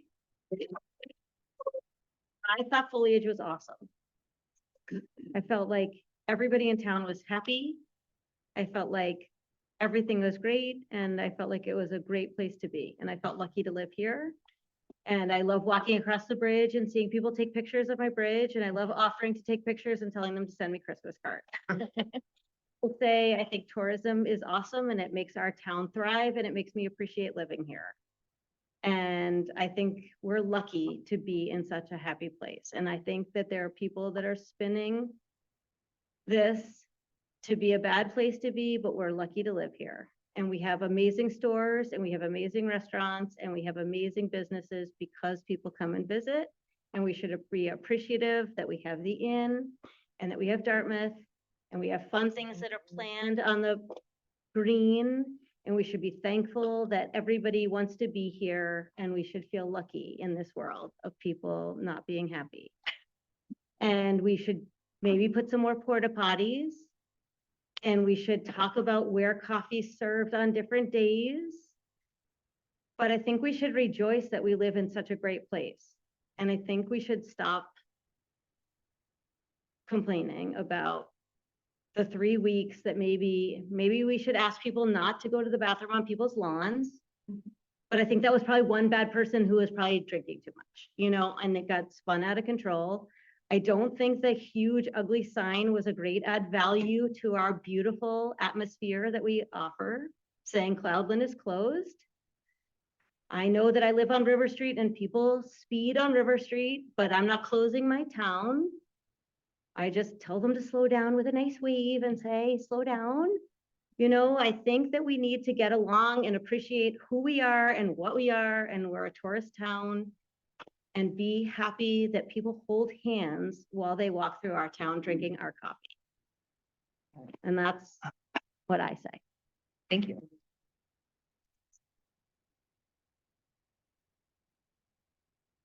Any other questions? Yeah, on foliage. I'll take a different bent for it. So we started the Exchange downtown, right, in the old Morgan Blue clothing store space, and it was interesting just how many people wandered in to the co-working space looking for something to eat, right? And I think that you know, we've been there for 4 years now.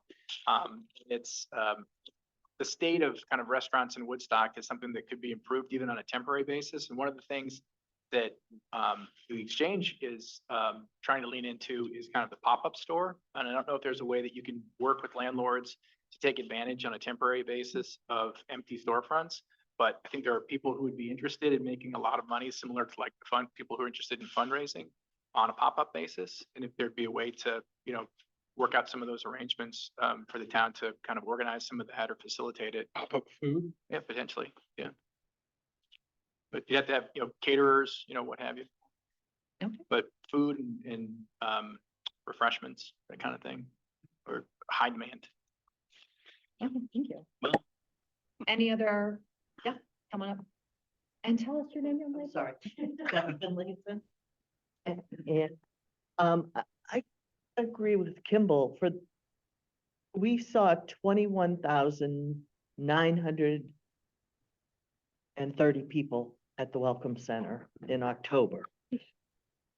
And I don't think there was a grumpy person.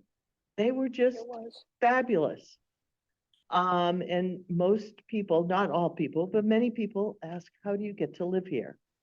I do think that your addition of, and I'm going to eat my hat because I did not agree with this, so I'm saying that publicly, but the addition of the porta potties was very helpful. I think especially for men in town behind so that was really helpful. I agree with Ben. It would be wonderful if we could attract someone to feed people, especially on Monday. And I think that that's something that kind of the merchants group and chamber is going to work on, because it gets old to tell people it's Diet Monday every Monday. But for the most part, you know, we're so lucky. And, you know, I think the additional trash pickup, the additional trash cans were helpful, the additional porta potties. We know what's going to happen, so let's just plan on it and help support all of our merchants and businesses so that we can all survive in March and April. Can I ask one question? Yes. You know how the Village Butcher's feedback on grilling on Monday went? I don't. Okay. Lisa Lara online. Okay, yeah, thank you. Lisa? Hi, I work at Danforth Pewter Monday and Thursday full time, and there's just not enough printed information. We had no schedule of what restaurants were open, when they were open. And so I spent my time looking it up on my phone. I told many customers, okay, this is open today, that's open. We used to have a pamphlet that listed that, didn't get that this year. So I ended up spending my time telling my customers in the store where they could eat. And that's an uncomfortable situation because I'm telling them where to go to the bathroom and where to eat. And I feel like if we had just had more printed material, what's open, when it's open, what the menus are, what type of food they serve, it wouldn't be hard to provide that pamphlet, and it would save us from having to say that over and over again to people because they don't have an answer. Thank you. Anybody else I don't on think anyone else online has one. Zoom? Okay, are there any other comments from the community about foliage, good, bad? Okay, oh, come on up, Wendy. Yeah, come on up. I do concur with Kimball's comment about is the large red Cloudland road sign, closed sign at Billings at that intersection on 12 necessary. So, It's kind of out of character with the rest of us. I can speak to that. One of the concerns we had was tour buses going down Cloud Lane, not know it was closed, and then try and turn around at that location. Right. The hope was having that sign there would stop tour buses, so you turn around either at Billings Farm or that and come back. So that was the reason why we had it in the first place. It's an effective sign, Yeah. but it's sort of out of character Yeah. to the experience, but I hear you. And I will say, I'm in conversations with Pomfret about what they plan on doing next year. So if something similar happens and the town decides to follow suit as it this year, hopefully the communication can be out there earlier and maybe that sign would not be necessary. Or in 2 smaller. years. Yeah. Yeah, cool, thank you. Okay, and trustees, did you have, Jeffrey? I've got some, and I agree with a lot of what I've heard. Food service is a big problem. We did some things for it, having nonprofits and a for-profit on the village green on Sundays and Mondays. But it was not enough, but it helped. So we need to continue to do that. Hopefully there will be some restaurants opening in 2024. They're supposed to be. So that can help. I'd like to bring up the tour buses because 45 years of watching these tour buses and the impact on congestion and the lines at places. I would love to see, look into the possibility of having tour buses offload at the East End Park instead of downtown. And I think it would help congestion, and some of them might choose not to come here. I think that would be terrific, actually. And it's the one influx that, not all of them, but for many of them, I don't think provides a great benefit to town or village. So I would like us to look into what we can do about that, and that's it.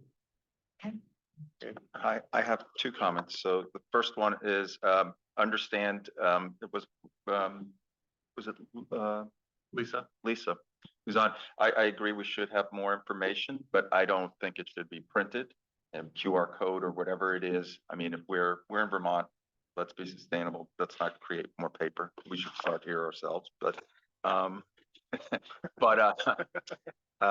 having said that, I think that if we're a welcoming community, which I really strongly believe we are, that we should not be deterring people from coming here. Not everybody, may have the money to sit down at the Woodstock Inn and have lunch and have a glass of wine. But they still do deserve to take in what we consider to be a very beautiful setting. And I think we'd be doing ourselves a disservice in trying to turn away people because they show up here on these buses. I get the economic issues, and that we get the anecdotal information about whether people spend money or don't spend money here that come on those buses. The bottom line is they're trying to enjoy life. To Kimball's point, just like we do, we have a place that's beautiful and we should be sharing it with them. That's my 2 cents. Okay, come on up. I have Woodstock Scoop 37 Central and Red Wagon. And that point, the buses, is there's any way that we could get an idea of when they're gonna come and get some type of reservation system, something in place, because they roll in, they let off 50 people, then all of a sudden you're slammed, me being in food service with scoops. You know, they come in and they just wipe you out of everything that you've prepared for the day.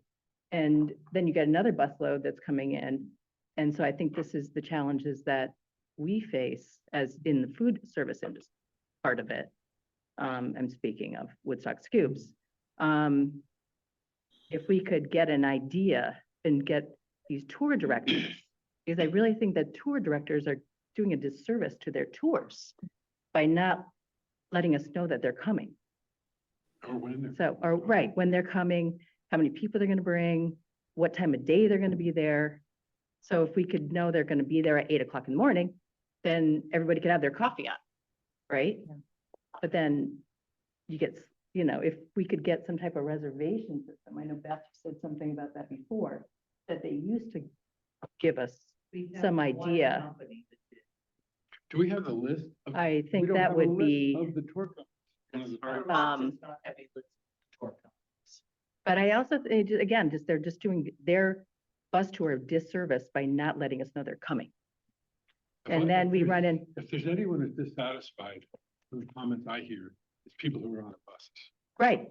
That's what I mean. They have That's 15 the primary minutes to source of get, dissatisfaction of go to people the- coming to visit here, which is why right. I'd like to see fewer of them, because they're not happy. Well, that's the problem. Then they get in line with front of the people that are here staying at the inn, staying at the bed and breakfast. And so those people are also trying to get breakfast at the same time as the bus people are rolling in. So it creates this kind of a challenging atmosphere for all of us that are in the food industry to keep up with the demand. So if we knew somehow that they're coming. Is that something? And then my other idea or thought is that I know it's hard to drive through town and because, you know, you have our crosswalks and people are going across, but, you know, there'd be two people walking across and they hold up a car. And then the cars get backed up.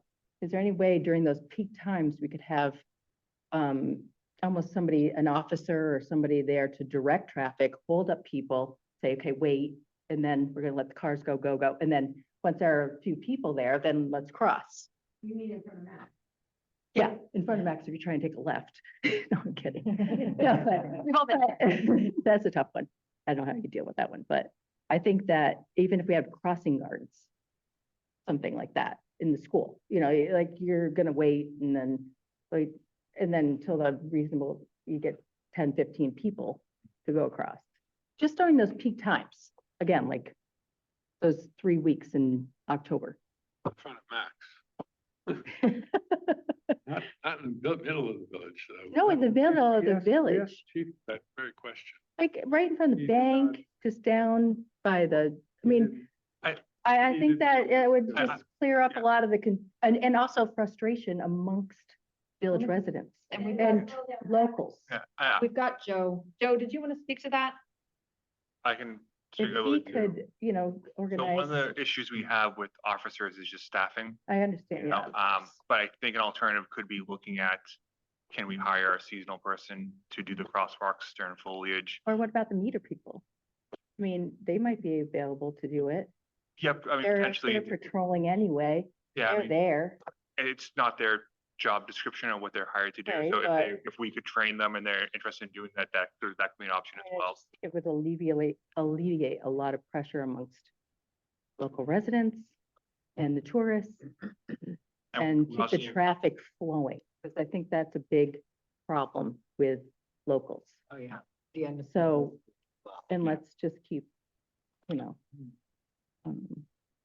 that's all I have to say. Thank you. Thank you, Kim. I think Jill Davies Yeah. had her raised. Go ahead. Thank you. Hi, I have a thought to share.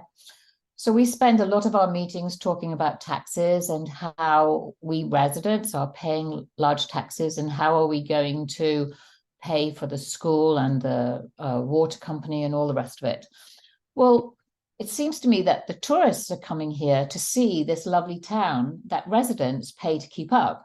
So is there an opportunity to get our tourists to help us pay our taxes and somehow charge them for visiting what is becoming and being treated as Disney World? So you pay to go to Disney World. How about you pay to come into Woodstock? No, I've no idea how that would ever work practically, but maybe there's an opportunity to get some revenue. Jeffrey's gonna stand at the line with a bucket. No. Put in dollars. No? But maybe the tour buses could contribute something. They don't pay anything. We have the 1%. That goes to ABC. The 1%, yes, I know, but maybe the tour buses should something, because that's different than individual. The 1% comes from, well, doesn't the 1% come from restaurants and bed and breakfast? It doesn't come from retailers. Right. Thank you, Jill. Did you all, did you? Events? Oh, okay. Yeah, go ahead. These Bob. influencers that are popular around the country now are steering people our direction. Is there a pulse for how that goes? I know in my street, we have a very beautiful fence that's got little pumpkins on it. And I can't count the number of people that stop to take their picture by the fence next to the pumpkins. And I think it's great, but you hear about these influencers having a negative effect on certain towns and places. Are we aware of this? Are we happy about this? Does it matter? Well, I think Cloud Lane Road was one of their issues. Right. Winter is worrying about not so much just a picture in front of the farm. It was walking on the farm property. With Yeah, of course. parking. So I think that was an issue that we probably tried to solve this year. Right. But I mean, it's a trend. When trend pops up, there's no way to predict Yeah. why it happens and how long it's gonna last. And But I think it's important that we can quickly pivot on things. So, and it's the basic things like if people are standing there, it's fine if they're on the sidewalk, just don't be in the road. And if it's parking on the sidewalk, well, then we have parking people that can do that. Our neighbors and I, we have some issues with people just walking down the driveways just because they want to look at the backyard and stuff. And you can't avoid that completely. I just wonder if anybody had any opinions about these so-called influencers and what they do, because I want the bank accounts. We're in Vermont to go. Okay, this is a lot of really great stuff. Thank you. Does anybody else have any other comments about foliage? I just want to speak quickly. Yeah, please. So this is my first foliage as municipal manager here. I thought it was great. I loved being here, especially in those times. But I want to thank all town employees from DPW doing extra work, police, fire, but also even town hall employees. We had to deal with or accommodate people walking in, just asking questions. I gave a couple a tour of Pentangle and the theater randomly when they asked for it. And I was not the only one. I think Charlie got a lot of people coming in and talking, and I think they were all positive interactions. So I just want to thank the whole staff of Woodstock for working through the last month and helping people out. So thank you to all of you.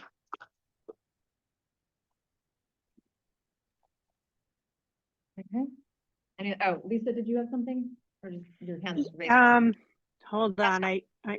Hi. I just wanted to mention that I know that people want to save paper, but there are a lot of people who don't know how to use an app, who don't know how to use go online, and paper is important for, especially, I hate to say older because I'm older, but there's a lot of people who don't know how to use the computer or the app, and they rely on paper.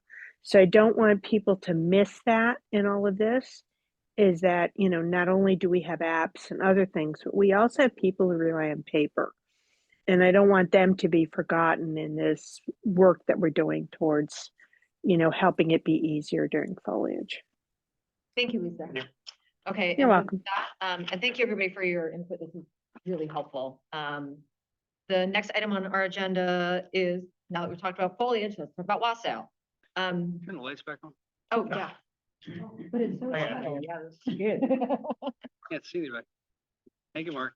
So wassail, we just wanted to make sure that anything that we need, I wanted to have Joe tell us if he's all set with what's happening over wassail. Beth, check in with you and see if there's anything that the village of the town needs to be doing. And then Eric, if you have any provisions for extra trash, things that we did for foliage.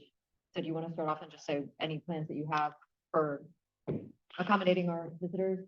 Yeah, so Mark Hunter and I have already talked about plans for extra trash pickup for Friday, Saturday, and Sunday of Wausau to make sure that the barrels are clean. And depending on staffing, it'll either be DPW or the wastewater crew. Mark Hunter also lives in the area. I'll be here all weekend, so we'll have eyes on the ground. Everything does come up. So you said Friday, Saturday, and Sunday? Yeah. And the only real issue I think we're gonna face is if there's a lot of snow and we have to plow. So I'm hoping for enough snow that it's beautiful, but not enough snow that we need to be plowed. So that's a goal. Okay. Are we doing the porta potty? So that's a question that we needed to discuss. I wanted to just ask if he planned, after foliage, we talked about having potentially more, people, working on parking. Joe, are you on? Looks like you're on. Yeah, I'm on. I don't know if I'll really show up on screen. I'm on the green. Yeah, that's working. Do you plan on having extra patrols out or extra parking people out for the Wassail weekend for the influx of visitors? Yeah, for the afternoon, the evening of I think the 9th, the Saturday, we'll have at least 2 on, but I can see about scheduling a third if that's desired. But in any case, we're all working for the parade, and that probably will last, even though the parade ends before. We'll probably all still be on until about 4 or so, to accommodate for the buses and some directing some traffic. Okay, so you said you have 2 parking people on for that day, possibly 3? I was talking about duty officers of town in a village. For the weekend? What do you mean by parking people? We don't. I think there's a parking holiday. Parking, correct? Well, There's a parking holiday For everywhere. on that day. Yeah, I was speaking of like the areas that we know in the past we've had, like, there were some issues like around Bond Street and people were parking in. Oh, like, yes, no yes, parking yes, yes. Yeah, thank you for first. Yeah, I can, I plan on, see if I can schedule someone to, check some of those side streets and enforce the other parking. Okay. And then the police are working with any buses that come in. I know you have a bus plan and I want to get to you so that you can talk to. Yeah, us. we have the bus plan. Yes. Okay. Okay, anything else, Joe, that you guys are doing special or anything that we should be aware of for that weekend? No, we're just gonna be working for we'll have kind of all hands on for for ahead of and during the parade with.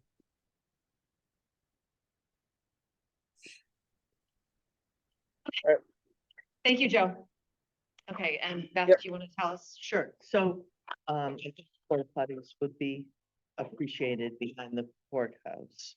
Okay. We're lucky enough that Jonah and I have spoken, and the Ottaquechee Yacht Club will be opening at 11:30 and will be making their restrooms available to on Saturday for the parade participants. Because that was they're very kindly, we're not gonna have horses in their first 2 tiers of parking, but we will have horses everywhere else down there. If you've never been, the parade they go all the way down to the mill building, getting ready for the parade. But we have met. Joe Swanson, the chief, and I and Robbie, actually before he left, had met to talk about Wausau and the parade. Talked about if there was a possibility of getting some cadets from Norwich to come. Right now, the chamber recruits all of the Rotary Club and hands out vests, and we ask people to step back. But it would be wonderful to be able to have some people who were a little more used to crowd control, and they do that at Tunbridge. And I don't know where Joe has gotten with that. yet. I don't know if you got my email, Beth. I found out who it was that had the contact information from my old emails. It was High Horses. Uh-huh, So I'll try reaching out tomorrow. okay, I've got super, 2 names at Norwich, to see if I can get anywhere. okay. Great, so that's a possibility. We'll also recruit the Rotary Club. And can you Um, open that up to other people, or do you want to keep it? What do you mean? If there's anybody else that Yes, says, "I can please, help." please, if they wanted, if there were people who wanted to volunteer on that specific Saturday, we would love some volunteers for that day. Do you hear that, Um, everyone? There's so volunteer opportunity. Just call the chamber, and we'll give you your own vest, and Joe is gonna provide stun guns for everyone. Oh, Lord have mercy. I'm kidding, I'm kidding. Retract that from the record. Please, don't put that in the record. But there was another, did you have another question, Seton? Oh, the bus- Trash. So the bus route, right? Different this year. We have created, people will be able to park at the high school. We do have signage for that again. And we will be dropping people off on the north side of the middle covered bridge. So people will have to walk through the covered bridge to get into Woodstock, and then the bus will continue on to Mountain Avenue and out and around. So we'll drop off at Mountain. Yes. Okay. And then move on. And that way they won't get stuck in the traffic jam that occurs. Great. Yes. So we're excited about that. We'll have bus drop off and we'll have signage there, et cetera.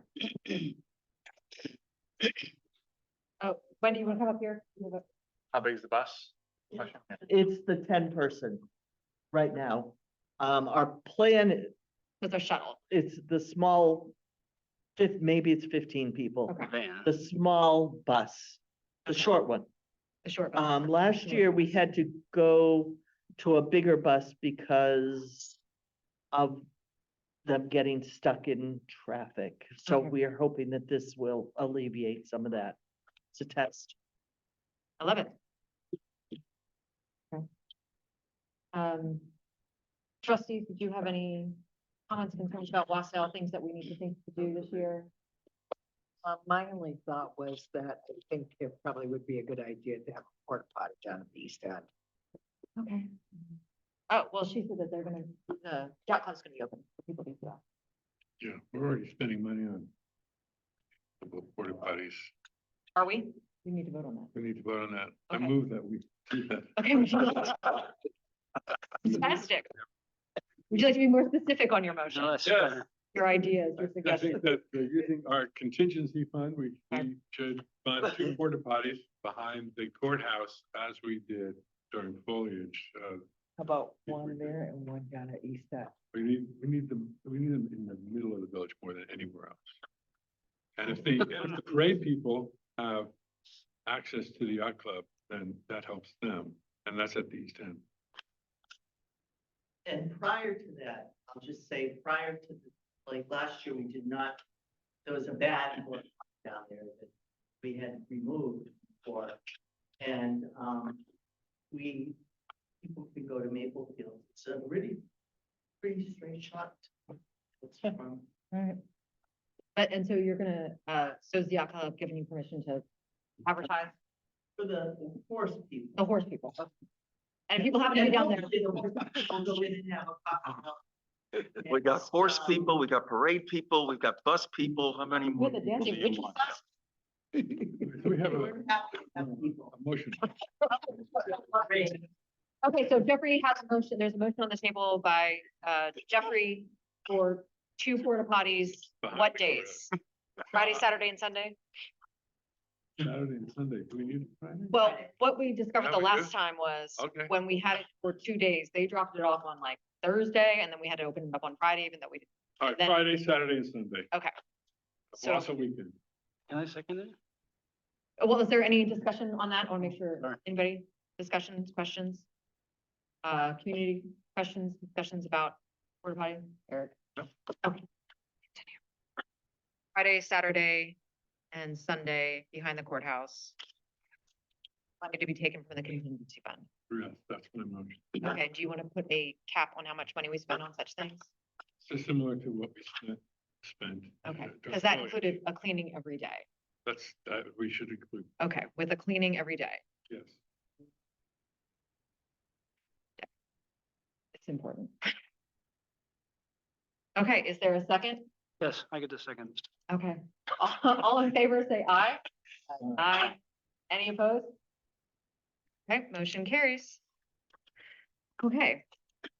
Next item on our agenda of discussion is Pride Weekend. Pride weekend. Pride Weekend, go ahead. So Dave. we are in the middle of planning for the first Woodstock Pride Festival for 2024. Go ahead. So myself and a lot of other people seated at this table, and also around town, business leaders, people in houses of worship.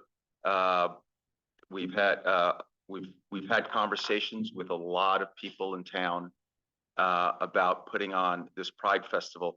And you may ask, how did this all come about? Earlier this year, late May, early June, there were several people that actually I had conversations with that said, why not Woodstock? Why does Woodstock not celebrate Pride? So it started the conversation going. And so given those conversations, we tried to move it forward and tried to engage with people in our community to try to put on a Pride Festival. Now, as you can imagine, you try to think big, how much can we do? We have so much infrastructure that lends itself to being able to put on a really good festival here in this village, in this town. So if you go on to the next slide, Eric, what we did is what can we do to support the festival? So we've assembled a task force in the village. It's comprised of some residents. It's comprised of some business leaders. We also have some participation from people who are ministers in the area. We also have engaged people in the community who have marketing expertise, promotion, have worked on websites and social media to be able to help us get the message out when we're ready. We've engaged with the Chamber of Commerce. So Beth has also been part of the village task force thus far. We have reached out to the Woodstock Community Trust about what we're trying to put on. We still need to go out to the Ottaquechee Health Foundation, but I think that should be a component that should be part of this festival. We have connected with the Rotary, and they are pleased that we're putting on this. That's the correct words, right, Beth? Because you spoke with them. Pleased that we're putting this festival on. We have people that we've spoken with that are interested in being sponsors of this event locally and regionally. We haven't gotten as far as anything national, but at least local and regional. I have myself reached out to the Pride Center of Vermont, had a preliminary conversation with unfortunately the outgoing executive director. They don't have one right now. So hopefully we can engage with them. They can help us maybe organize this a little bit better because there are other communities in the area that have put these Pride festivals or at least something for Pride Month together, whether it be as little as having a community picnic all the way up to what you see up in Burlington with full-blown, parade. So communities nearby, I know Lebanon has done it, White River has done it. And so we certainly can learn something from them. I talked about how we have engaged with others in the community. So we've gone out and we've socialized this with a lot of the stakeholders and constituents. And you can see there, the retail shop owners. We engaged with some of our elected officials, and then we've also engaged with Alita here at Pentangle, She has a lot of wealth of knowledge in logistics and being able to pull off, help us pull off something like this. We had transportation on here, but we'd like to, since it's the first year, we don't want to engage in anything that has to do with transportation. We'd like to keep everything as central as possible. If we go on to the next slide, it's much, no, the next one after that. So when is this going to happen? So we're looking at a slower weekend. I've talked to quite a few of the lodging establishments in the area, and this is the weekend after Memorial Day. Typically tends to be a slower weekend, albeit there is the Covered Bridges Marathon on Sunday morning, but they typically go through the village by 10 a.m. in the morning. And some of the things that we have planned won't affect that at all. So if you go on to the next slide, Eric. So what are we proposing? Now, this list was pretty long when we first started. It's you know, I tried to shoot for the moon, and if we get 3/4 of the way there, that's great. But at the end of the day, we have to dial it back a little bit. And if we could do 5, 7, or 8 things well, instead of trying to do 20 or 25, you know, we can pull it up. So some of the things we're looking to do. We're looking to have some dancing from 3 to 6 over at East End Park on Saturday and Sunday is what we're proposing. We're looking to have some arts and crafts and food and beverage at the Village Green. We have a commitment from the Woodstock Inn to do 3 things for the festival. One is to have a welcome cocktails from 5 to 7 on Friday, the 31st. Hopefully, if no other municipalities change their Pride schedule in Vermont, we will be the first ones to usher in Pride Month, albeit in May, a day early. So it all begins at from 5 to 7 at the Woodstock Inn front lawn for some hors d'oeuvres and some cocktails. The Woodstock Inn has also committed to hosting a drag brunch on Saturday from 11:30 to 3. And then we're looking to have a little bit of fun, albeit it's going to take maybe about 15 minutes at most. We're going to have a high heel race down one of our streets. So anybody who is in great shape and knows how to run in heels, we'd like to have them sign up. And the hope is that we are able to raise some money. People tend to pay to join 5Ks and 10Ks. If you'll pay some money, we'll use some of these proceeds to go towards a charity that we're trying to engage. We're also, this is the third piece. The Woodstock Inn has also agreed to give us the tavern for LGBTQ plus trivia night. And we have some folks that'll be coming in from a local community to help us pull that off that have been doing this for a while. We still have some people that we'd like to touch base with. We'd love to be able to have a comedy show somewhere in the area. We have not connected with anybody just yet there. We had conversations with Alita to have some LGBTQ plus movies, because not everybody's going to be dancing. So people would like to take in a movie or the arts down below. So I know that Alita's working hard to hopefully bring a play during that time to town, and then potentially some other opportunities for the arts in the area. So that's what we're thinking now. This still might get called a little bit. In this slide, it's just to tell you that we're going to continue the work to try to continue to socialize it with business leaders, try to engage with some of those organizations that have pulled off these festivals before. And I think it'll be a really refreshing, energetic thing for Woodstock to take on. I can't tell you how many people I've spoken with who are so excited to have this happen in the town and the village. And the conversations we've had have been of excitement, but have also been they've also been very, very candid and talking about, you know, just coming together to celebrate all of our individuality for all of us who live in the area. And I think it's been a fantastic dialogue, and I hope to continue to do it. And I'd like to thank Beth, Eric in particular, also see you spent quite a bit of time also trying to engage with people here. So it's and then there are others on some of the committees I don't want to leave them out, but thank you for everybody and everything they've done. It's really been a good ride so far. And we're always looking for volunteers. We're looking for volunteers. Dave, Yes. question. Porta potties, we'll need porta potties again. Yes.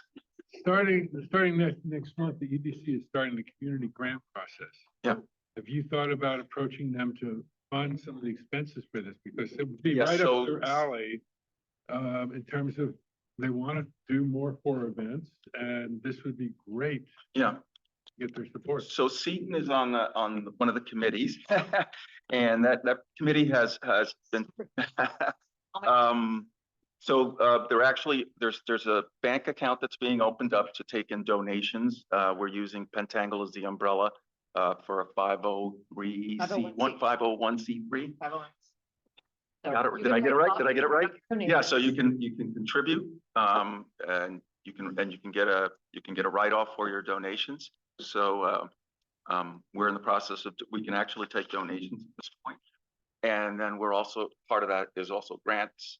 So writing grants, and I think you've had conversations already with Alita about doing that. So we're doing all of the above. We're doing whatever we can to make sure this happens Sounds wonderful. in our very, very welcoming and progressive town. So are there any questions or comments? There's not much to comment on. We're still very early in the process, Yeah. but. Okay. All volunteers go to Gabe. Okay, thank you, Gabe. All monies go to, No, all money goes to Alita. yeah, it goes to Alita. Okay, thank you. So the next item on our agenda is talking about, on the agenda, it's written down as the Gorge, but it's actually the Gore, around here known as the land in front of the library.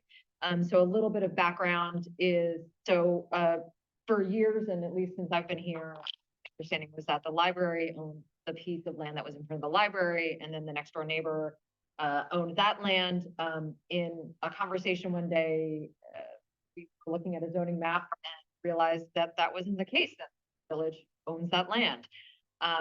So Eric went through the process of making sure that that was correct, speaking to lawyers, and then having multiple meetings with the library and the homeowner that's in that area as well, and speaking about if they wanted to retain usership of it.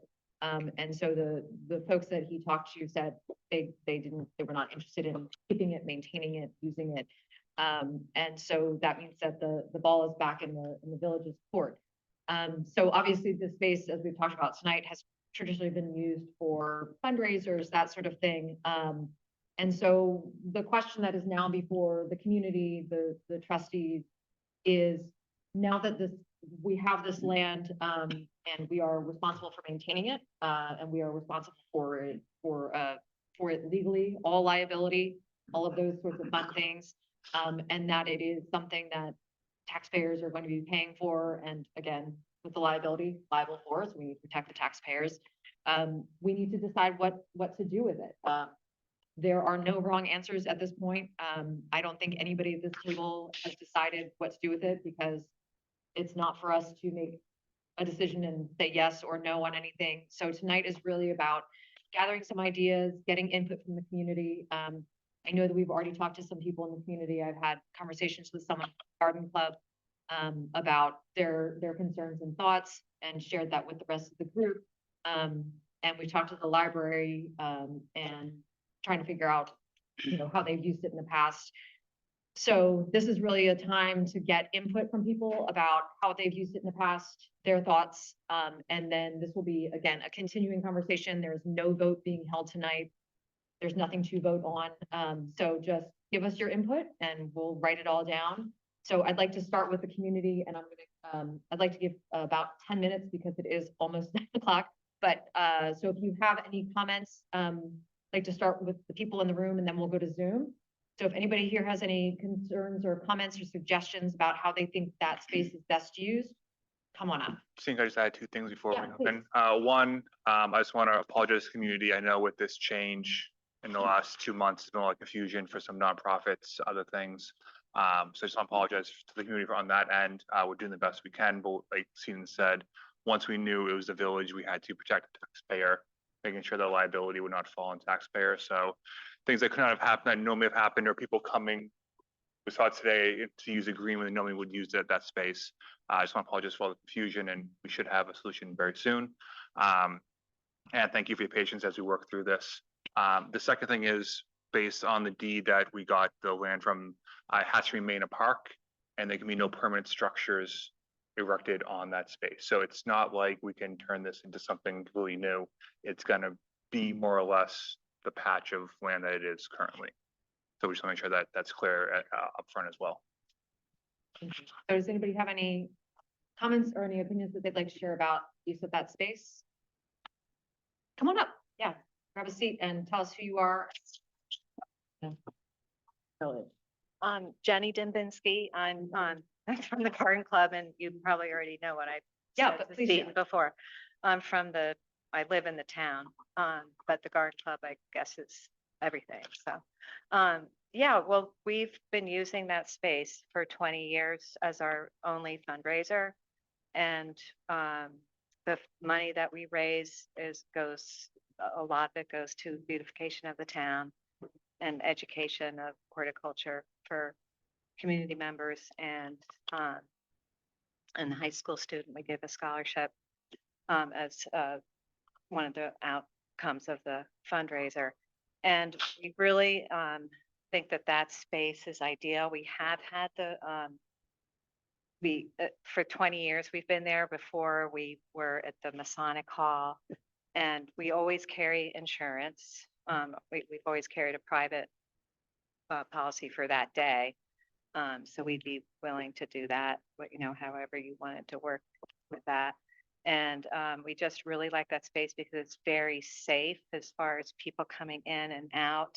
There's just one point of entry and one point of exit there. And if we were on the green, it would just be a lot more confusing and gates. And so it's just very safe there. And we have the library to store food that we use for the sale. And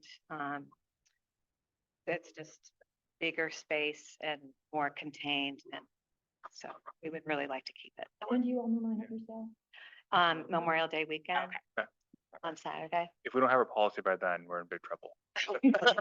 I know, well, if you could give us an idea of when you'll just make a decision, that would be great. Great. Okay, thank Thank you so much. Thank you very much. Are there any other comments or opinions in the room? Yeah. Come on up.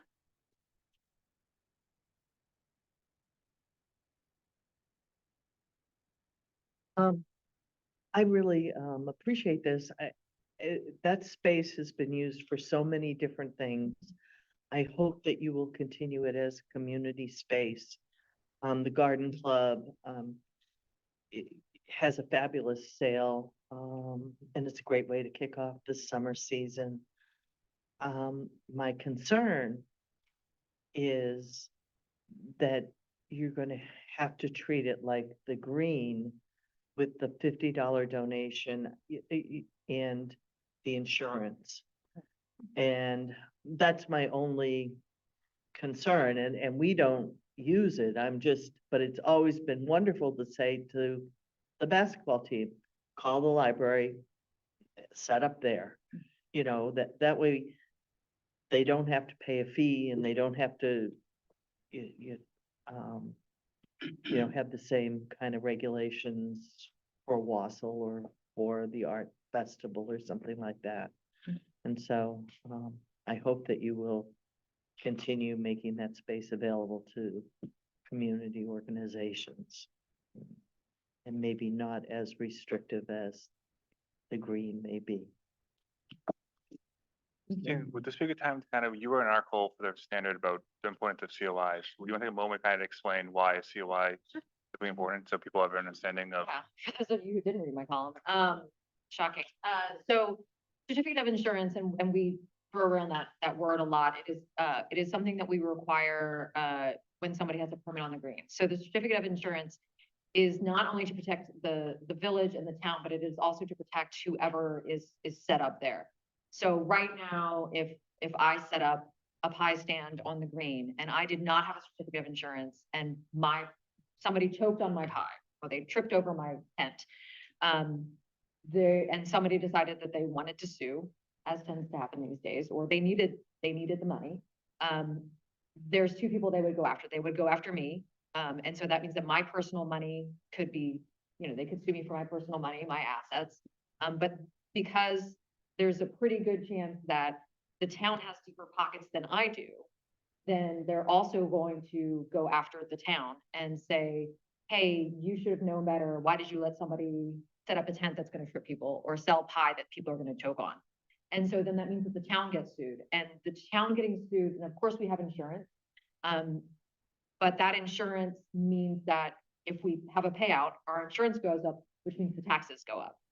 It also means that there would probably then be more restrictions about what we could do because we would all probably get a little gun shy about allowing anything. The certificate of insurance protects, because it is our job to protect the town. It protects the town, it protects the budget, it protects the taxpayers, which is really what we're here for, to make sure that we're not paying more than we have to. But it also, and just as importantly, it protects the basketball team or the nonprofit or whoever it is that's selling things, because we certainly don't want that person to, to get wiped out financially either. The good news is we get our insurance through a group called Vermont League of Cities and Towns, which is a member organization for Vermont municipalities. And as we talked more about having nonprofits on the green this summer, one of their concerns, and rightfully so, was if they're there to make money, then they didn't want to spend a lot of money on COIs, which we understood. So a lot of the commercial things were hundreds of dollars. In talking to VLCT, they are able to offer us certificates of insurance that are significantly cheaper. They started about $75 a day, which is much cheaper than anything you're going to Google.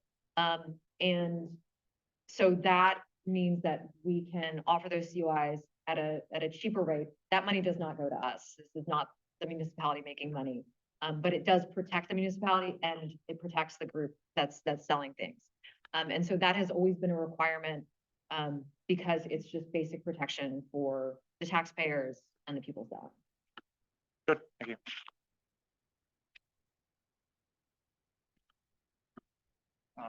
Don't see anyone Sure. online. Yeah, are there any comments on Zoom about using the gore?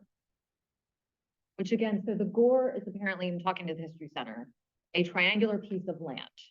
That's apparently why it's called the gore. It's not a great name, but that's the name we've got. Okay, there's no one on Zoom. Trustees, what are your sort of initial thoughts on things that could happen in that space? My thought is to basically treat it like the green. Okay. And we give out permits with the COI, that the $50 fee is refundable. Okay. And so that they're not actually paying it so long as they clean up after they're done, they agree to the terms of the permit. I think it'd be the easiest and expeditious way to move on and to just have rules that are already in place and just say, now that applies there. And again, leave it open to the community to use as we do with the green, so long as they have insurance. Also remember that we are now going to be spending money to mow in front of the library. We've already been mowing in front of Darity house, in front of the bank. But now we'll be taking over the care of that land, which costs money. And I just wanted to mention that since it hadn't been brought up. I agree with everything Jeffrey said. I think it's a good idea to make an extension of the green, and everybody's going to be safe that way. Brenda, I agree. Okay. Dave? Oh. Okay. Okay. Seaton? Yeah, I think that's great. I think we don't need to reinvent the wheel if we've got something that already works. So I think next steps is between Eric and I, we can start writing up something for the trustees to consider. And we can have further discussion at the next meeting, a possible vote yes or no? I'm sure after this meeting and once word gets out, we'll get more input, which is fantastic. I think I just recommend maybe the trustees also review the current green ordinance. Okay. See if there's any changes you want to make Okay. before we mirror it to Yeah. that space.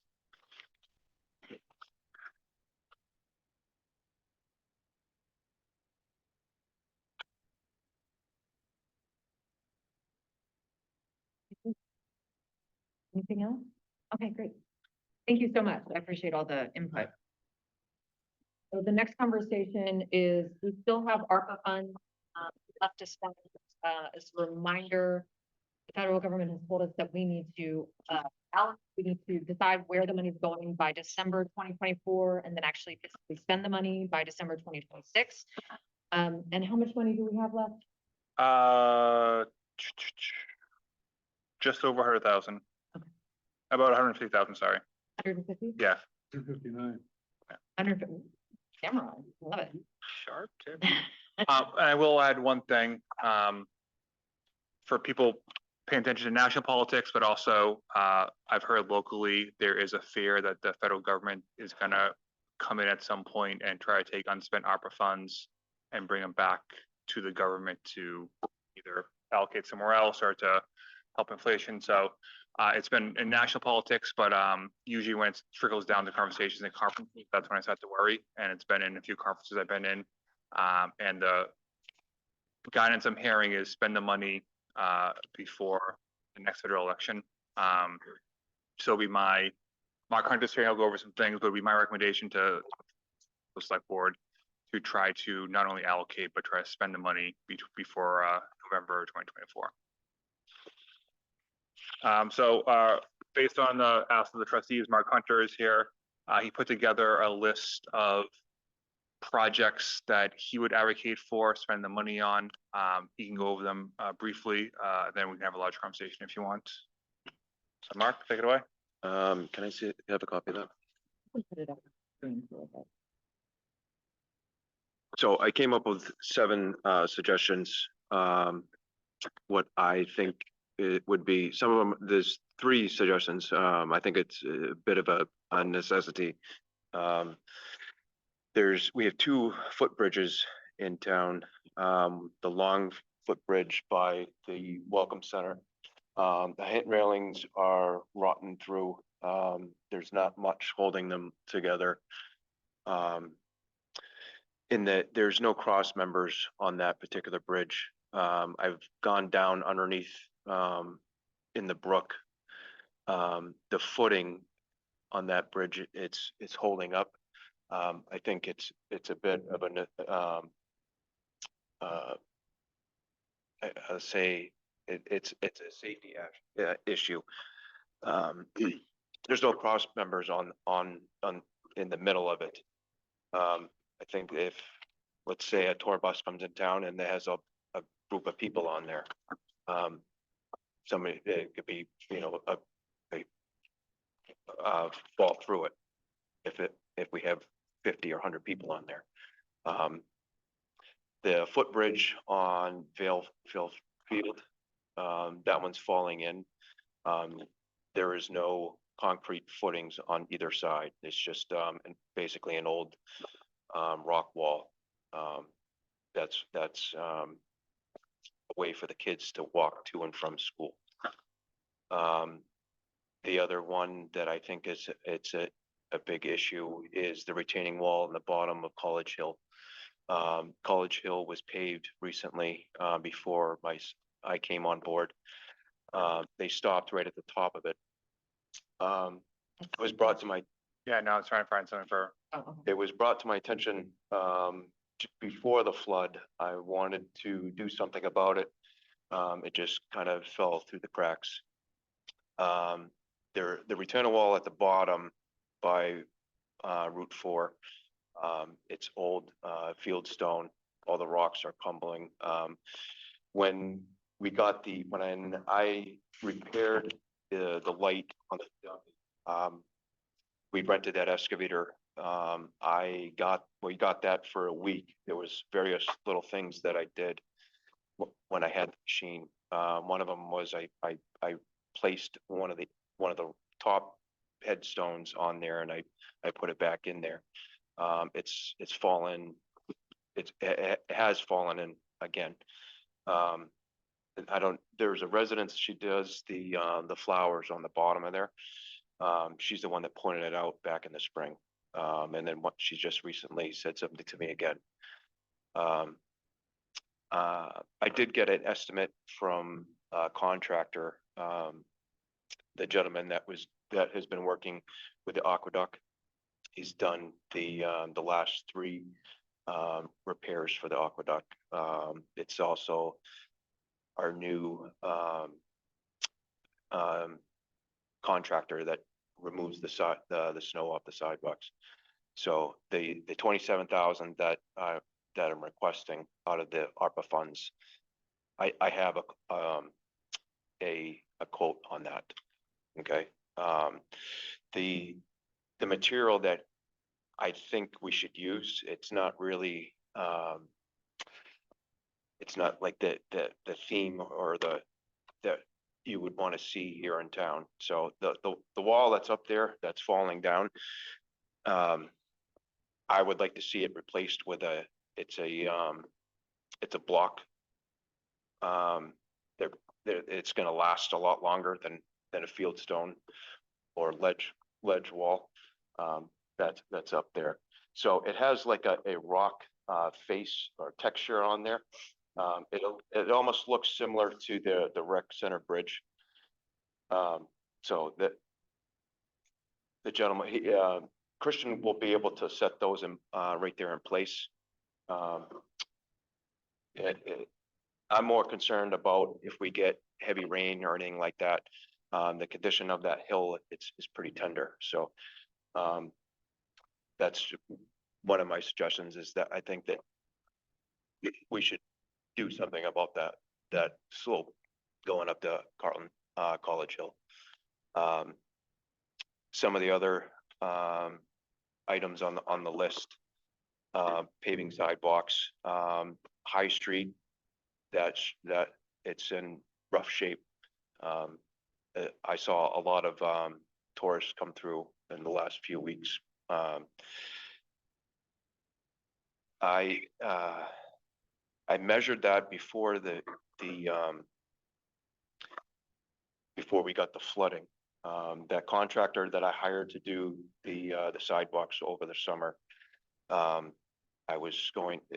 got so busy with all the flooding and everything, I didn't really put a lot of thought into it. So I think when I measured the asphalt on High Street, I think that the 60,000, I think I should be able to get High Street repaved.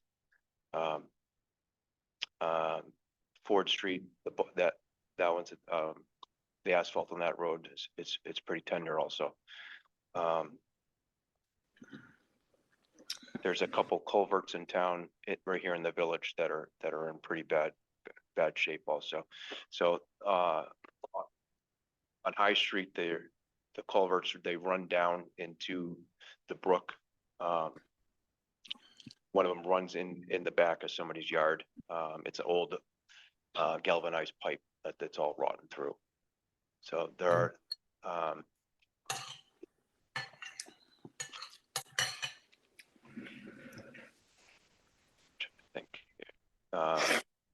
there's some culverts on there's an old clay tile culvert right in the middle of Route 4, right where I had to fix a sinkhole there last week where the guys were down. They had to saw a cut. So we have a camera at the sewer department, and we stuck the camera in there. So the clay tile, if they stopped using those a long time ago, so that the amount of traffic that goes through there,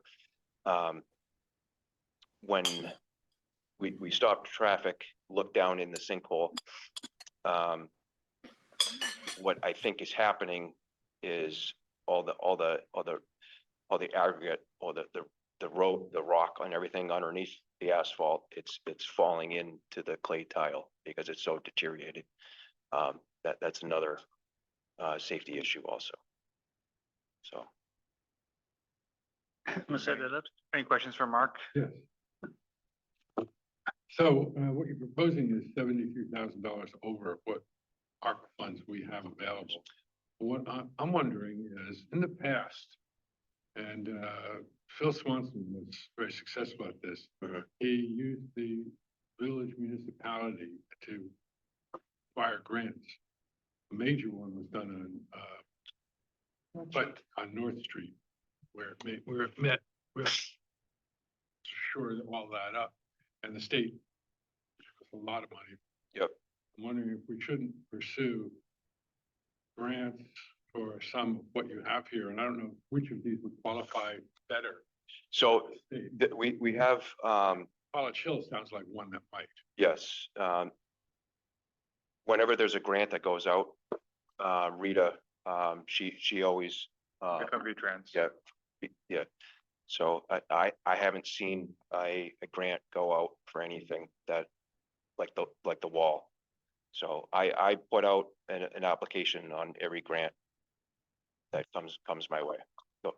So What would be your priority? So if we can't fund all of it, but what would be your priority in terms of what's gonna fall apart the soonest? the retaining wall and the footbridge, both of them. So 7, 1, and 2 on your list. Yes. So 72,000. Yeah. There's plenty of sidewalks throughout the village that needs repair. Okay, so those three would get us up to about 72,000. And Mark, is any of this work being able to be done now, or all have to wait till the spring? No, Christian can start on the retaining wall if we could, if we decide. And what about the bridges? The bridges, I can find a contractor to work on those in the spring. Okay. So. And couldn't anything else here be done during winter, or it all have to wait until spring? Everything else, if we're right on the timeline of the frost hitting. Yeah. So. And these culverts that you have listed, did you find issues with these culverts during the flooding? Are you looking to increase the size of any of these culverts? The culverts, I don't know if I can do that on the one that's in the Route 4. So the culverts that are going out of, that are exiting off of High Street, there's not a whole lot of water on High Street, but the water has to go somewhere. So every situation where I can upsize, I don't think I need to go up in a larger diameter. It has to hit the brook. Okay. Jill, are you there? You're muted, Jill. Hi, So- I just wanted to add, I think that using the ARPA money for all of this kind of maintenance is great because we have an unending list of things that need to be done. I just wanted to add some history about North Street. So the state doesn't usually pay for things when they're not broken. The state does pay for things when they are broken. So we might want to be judicious about what we spend money on. So North Street that Jeff mentioned, the state did pay for because it was collapsing. It was left for so long that it was collapsing. And that's when we got major money. So it's a game. And Jill, I have another question. Last year, the trust gave $50,000 to the village for paving of sidewalks. Will that happen again this year? Do you know? No, we emptied that fund. You'll Okay. get $760 if you're lucky. Okay, I just want to make sure before the board talk more about that. Thank you.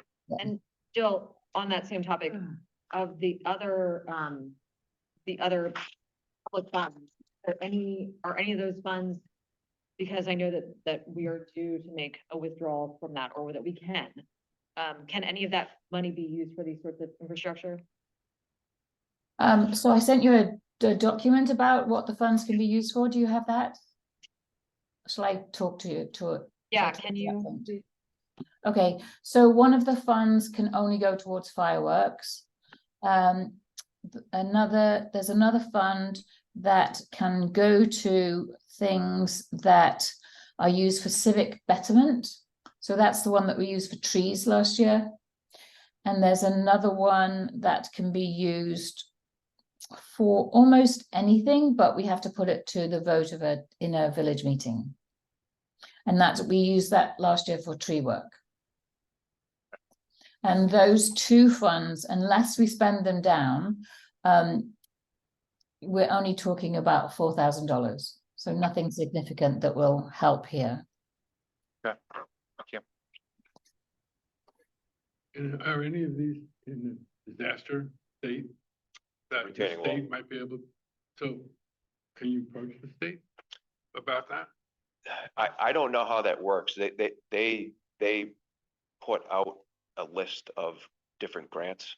I haven't seen one on my plate. But I mean, approaching them saying we have a problem. Yeah, we can approach them and see, Yeah. and yeah. And if Well- the, Imminent danger. yeah, at minimum, we can ask a question and Yeah. see how, yeah. I mean, And Yeah. just to add, why don't you find out what happened with North Street? Because it started collapsing and they were there within days. So Okay. there's something that triggered their response and the money. Okay, thank you. Okay, so we've got the retaining wall, the 2-foot bridges, and then after those, is there any order or all, or are the rest of them just sort of like all sort of the same level of? The culvert on Route 4, Okay. and that's the gas station, or it's diagonal by the train station. And how much would that one culvert be? Christian Kohlschultz, he's working on a quote for that. Because there's also, I think, capital reserve funds for culverts and emergency as well, that could be used if it's just a one-off to fix that instead. Okay. And would it, if you're looking at one, is it cheaper if you're doing all three? How many there are here? The culverts, Yeah, is it cheaper to do 3 at one time? Like, is it? it would be cheaper. Okay, Yeah. so if you're gonna do one and you have the money to do more, it's cheaper to do it all at one time then. Yes, yep. If we can save money, that's even better. I've used Christian for a grant that we got in South Woodstock. He does really good work. His operators are excellent. So I starting to have a relationship with him, a business relationship. So I think you'll start to see him more often in town. I think it would be prudent if we just at least decided tonight that we would use the ARPA funds for what's on this report. They won't cover it all, but make the decision to commit it to these infrastructure needs. I think we can say, yeah, but I'd like to find out, because if there's money that can be used for. And at the same time pursue. Yeah, so I think let's get the information on if there's anything from the state, like you said, so that we can see if that defers $5,000 or $20,000 or whatever. And then if you can get the estimate on the other culverts. on the culverts, that would be helpful.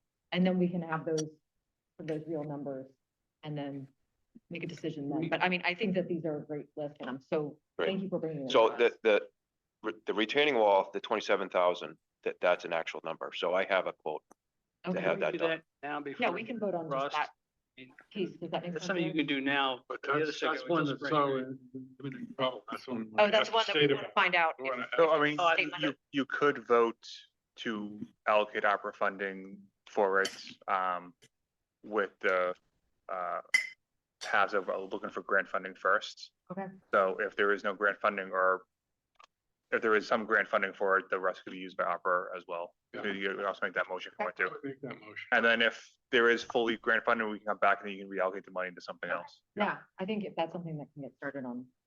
Okay, great. That brochure that Eric put up, is that something that On that we motion. can decide on?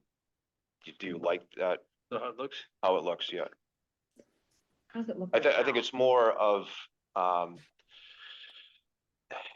structurally, it's, we won't ever, we will never need to repair any of it, and So Mark, there may, I don't know if this will have to go in front of the village design review board or not. So let's talk to Stephen Bauer tomorrow. Because if we're replacing a structure with a different structure, they may have to have some input on it. Okay. Or it could be admin. So let me talk to him. Okay. That would be the first step. Okay. So if it has to go through that process, then the public will be able to comment on the Okay. look of it as well. Okay, well, there's a motion on the floor. Restate that motion. Yeah. The mo- say it one more The time. motion is to use ARPA funds to fix the retaining wall at College Hill if we find that the state, after pursuing this, the state helping us with it, and that the state does, that those monies go back towards other infrastructure needs that are on this piece of paper. Is there a second? Second. Okay, all in favor, say aye. Aye. Any opposed? Motion carries. Okay, so we've got that piece, and so then for the next time, we'll get more information about that grant. And then, and then you're gonna get the numbers about the culvert, and then Well, yep, look at the next one. Thank Okay. you, Mark. Yep, you got it. This was the Yeah, Mark. trouble. thank you. Great. Good, Mark. Thanks, guys. Thanks, Mark. It's 295.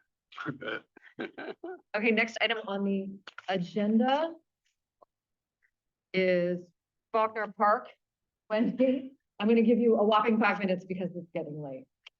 So you're just gonna give us an update. You only had to wait 3 hours. There's nothing to vote on, but I would love to get an update on what you all are. Great on this. So quick, He is.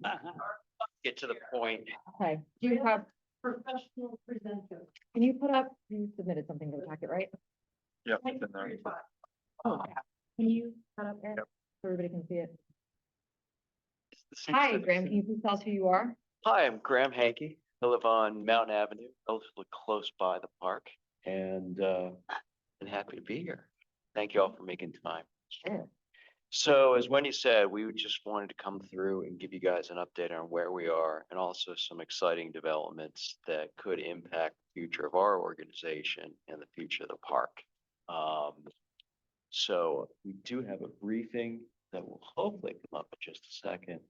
But as you know, Friends of Faulkner Park came into existence after the debate about 4.5 years ago, 5 years ago, over what should happen with the park. You'll recall JP Morgan Chase wanted to essentially give it back to the town, provide a little bit of money out of the Faulkner Trust to sustain it. And there was a debate amongst town folks, what should happen. Ultimately, the town decided to not follow through with JP Morgan Chase's wishes, and the park stayed within the trust. No money was transferred. One of the things that really came out of that whole process, one of the few positive things I think, was the fact everyone seemed to agree that local control was really important and would be a benefit for the park. Because the park had sort of gone through phases of benign neglect for periods of time, and everyone thought, well, having some local eyes and ears would be important. So we formed Friends of Faulkner Park to provide a mechanism for that. And you can see up there, the first bullet really lays out what our mission is. And ultimately we'll serve the park, sustain it, and make sure we follow the wishes of Mrs. Faulkner's will. We have an active board of directors, and I would describe us as we have some legal background, land use background, we have an arborist, and we have a number of folks experienced with nonprofit. And so it's been a good group. We've stayed pretty cohesive and worked together well. There are 3 vacant board seats. We've done that purposely to allow for the organization to flex what happens in the future. Oh, very good. Okay. And online is, we do have our president, our chair, Wendy. We have Jack Carter, who is our secretary and treasurer. Of course, I am. vice chair. So let's go to the next slide. And this really is a summary of what we've done over the last couple of years. Really, we're about to become 3 years old. And in that amount, from a 501c3, which gives us good fundraising capacity. We developed our assessment, maintenance, and improvement plan, and that has been shared with the town. Hopefully you're familiar with it, but if not, we can get you another copy of it.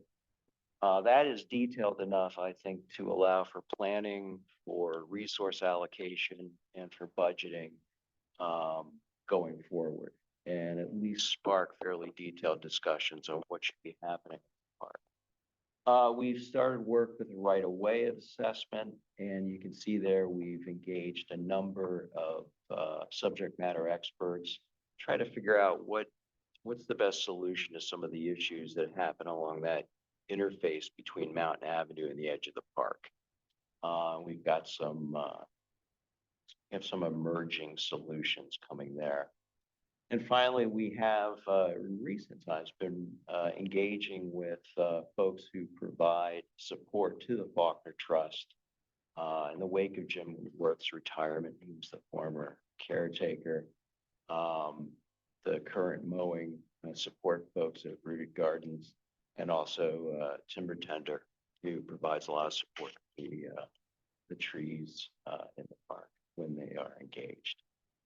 And finally, we've really been trying to varying degrees of success to reach out to the Faulkner Trust to build that sustained partnership to create the situation where localized ears are on the ground. And that's really where we've seen some positive results recently and what we want to talk to you about tonight. So next slide, please. So where do we see ourselves going in the future?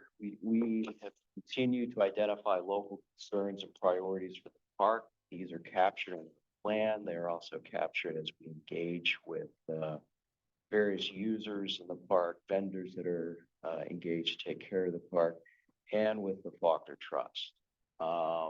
We also are looking to get more involved in raising separate sources of funding. There are definite grants and other sources out there that an organization like us can access once we gain some traction. And the middle bullet there that's highlighted in blue, emerging eyes and ears for the Faulkner Trust. There's a new trustee who has come in. He has seemed to be very proactive, much more so than recent trustees, and seems very interested in engaging us in a sustained fashion. And that really, I think, in the 3 years that I've been involved here, it seems the first real opportunity to create a sustained engagement with the trust, whereby we could really start adding value at the local level and work with them on an annual basis that's sustained, so that we could start implementing some of the things in our plan, set up ongoing funding, and really start doing some needed work at the park. The park's beautiful, but it's declining a little every year. If you look at the trees down in the lower park, a lot of them haven't really been attended to recently. That's something that we feel we really need to change, and that's not going to be something you do in a year. That needs to be a 3, 5, 7-year process to really start taking care of those trees and other shrubs, and not to mention the trail that extends up the side of the mountain. And again, our plan goes into that much greater detail. The trustee has indicated he wants to come through next spring, and we're going to be continuing to talk to him about that. But really, what is our ask tonight? It's that last bullet. We're hoping that the town might consider writing a letter of support. And I've outlined in those 3 final bullets there, just that the increased engagement with a local operator is a very positive development. I think the town should also express that ongoing local input is critical. Really to set up a future resource allocation process that enables us to take care of the park. And really, the park does need support that is strategic and sustained. I've used the term benign neglect. I think that's a nice way to kind of express what's happened in the park recently. And I think we could be doing a lot better. I'm certainly not satisfied with the way the park is now. There is an entity that is obligated to take care of the park, and I think they can be doing a little more than be doing it in a sustained fashion that will yield good results. We're anxious to help. Quick add on with the Jack McGuire has been our direct contact person with the trustee at JP Morgan. He couldn't come tonight to join in to flesh it out, but Graham's phrase of benign neglect was represented in the conversation with the trustee about his concern of us helping him identify liability situations. So to the point of they want to be proactive, preventative too. So just wanted to say, different phrases for the same. Yeah, the fact Same that they're point. willing to talk with Yeah. us and engage with us. Yeah. And not hold us at arm's length. I mean, honestly, there were some bruised feelings in the wake of the situation 3, 4, 5 years ago. That seems to be a positive development. It's so celebratory. Yeah. So I think that's thank you for the it. update. And I have a plan for the copies of. But yeah, if there is an ask, if the town would consider a letter just supporting that sort of ongoing effort to establish local. Involvement at the very least. This is our park management plan that we've shared. We shared it with the chair of the select board, Mary, with the past tense, in ongoing dialogue, but we have shared it. The new trustee will get his copy. We've shared it with the Vermont Land Trust, and we shared it with Timber Tender. We shared it with Upper Valley Land Trust, just for feedback, just orienting the kind of approaches we wanted to outline for consideration, for anyone who's managing the park, but really specifically for. So I have 5 copies because my printer ate your copy. That's right. You can email me one. Thank you. So that's the work we're sharing, just so you know, with the trust. So Thank you for all your work and thank you for the update. yeah. So if you could consider the last bullet and talk it over with Eric on we want to. Our goal is liaison work. We want the town to feel considered as in part of the dialogue. Don't have to be active. It's not to put work on anyone's plate. It's the spirit of our role of liaison. So, all right. Never come and ask for money. Yeah.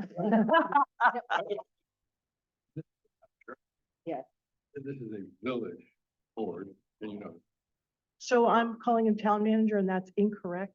he's the town manager and the village manager. He's the So- municipal manager. Municipal manager is my official title. Yeah. So we have to redo our slides. But just, Worked out. So I have a question.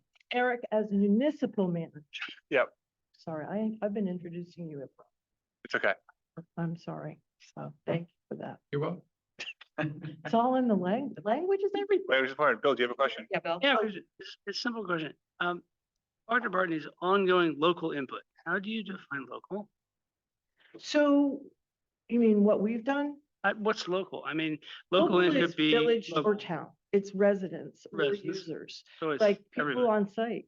Right. Or, I mean, we've canvassed people, But everybody in your board, you're on Mountain Avenue or you're in Arizona or wherever they're, right? So, Which one on North Street? right, okay. Bill, I'm just asking. Bill, we have 3 Mountain Avenue Village residents. Right, I get it. And we have 3 non-village Right, contributing. residents. So local are the Mhm. people local literally are the people that are living in the neighborhood, right? Not a town, not the whole, I say we're split in People that half. aren't. right? Yeah, no, I understand it. But So it's 3 people that are right phys- near the park. physically local are the people that are next to the park. No, they've got 3 people that are right next to the park and 3 people who are not right next to the I park. mean, on I our know. board of directors, what is I- the definition? Yeah, the definition of can we local, take this right? Offline, Yeah. just if you have more specific. No, I just, Yeah. the definition of local to me isn't three people who live in the area, right? That's what local, that's what you mean by local. Okay, thank you. No, but I object.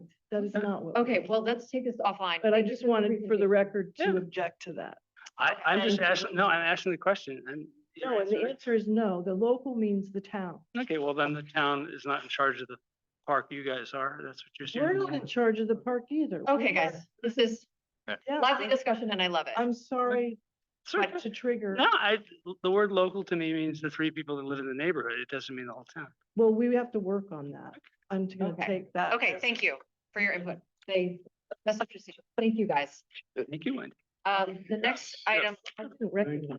And I think a letter of support. I did it. Yeah, I think they're gonna be in front of the select board next week for the same thing. Communication. Yes. And once the select board approves as well, then I think I will go for that. That's yeah, municipal manager, not village manager. Make sure the town's on board as well and thank you, guys. I appreciate you coming You out. guys, thank you. So the next item on our agenda. Where's my paper? Is, Is the we're parking. talking about, our next discussion item is talking about, village parking. So Brenda and Jeffrey and another village. Susan Chiefsky, thank you, have taken, we've asked them to start taking a look at parking in the village. We know there are challenges, we know there are opportunities, so they've met, they've talked to Eric, they've talked to the police chief, and they've started coming up with some ideas. In your packets, or no, I emailed you all. I'll put up in here. now. Thank you.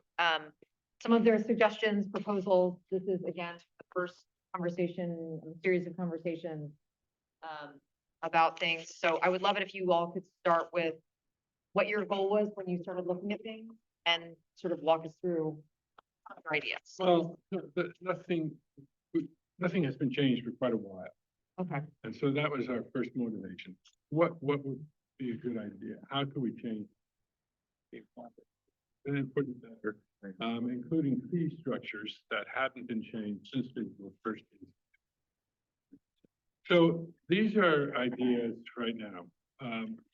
One, increased meter hours, They're currently 10 a.m. to 4 p.m.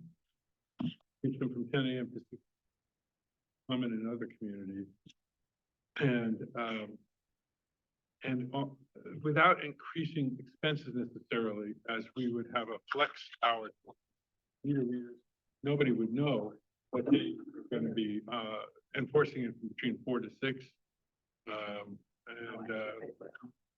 That it would be from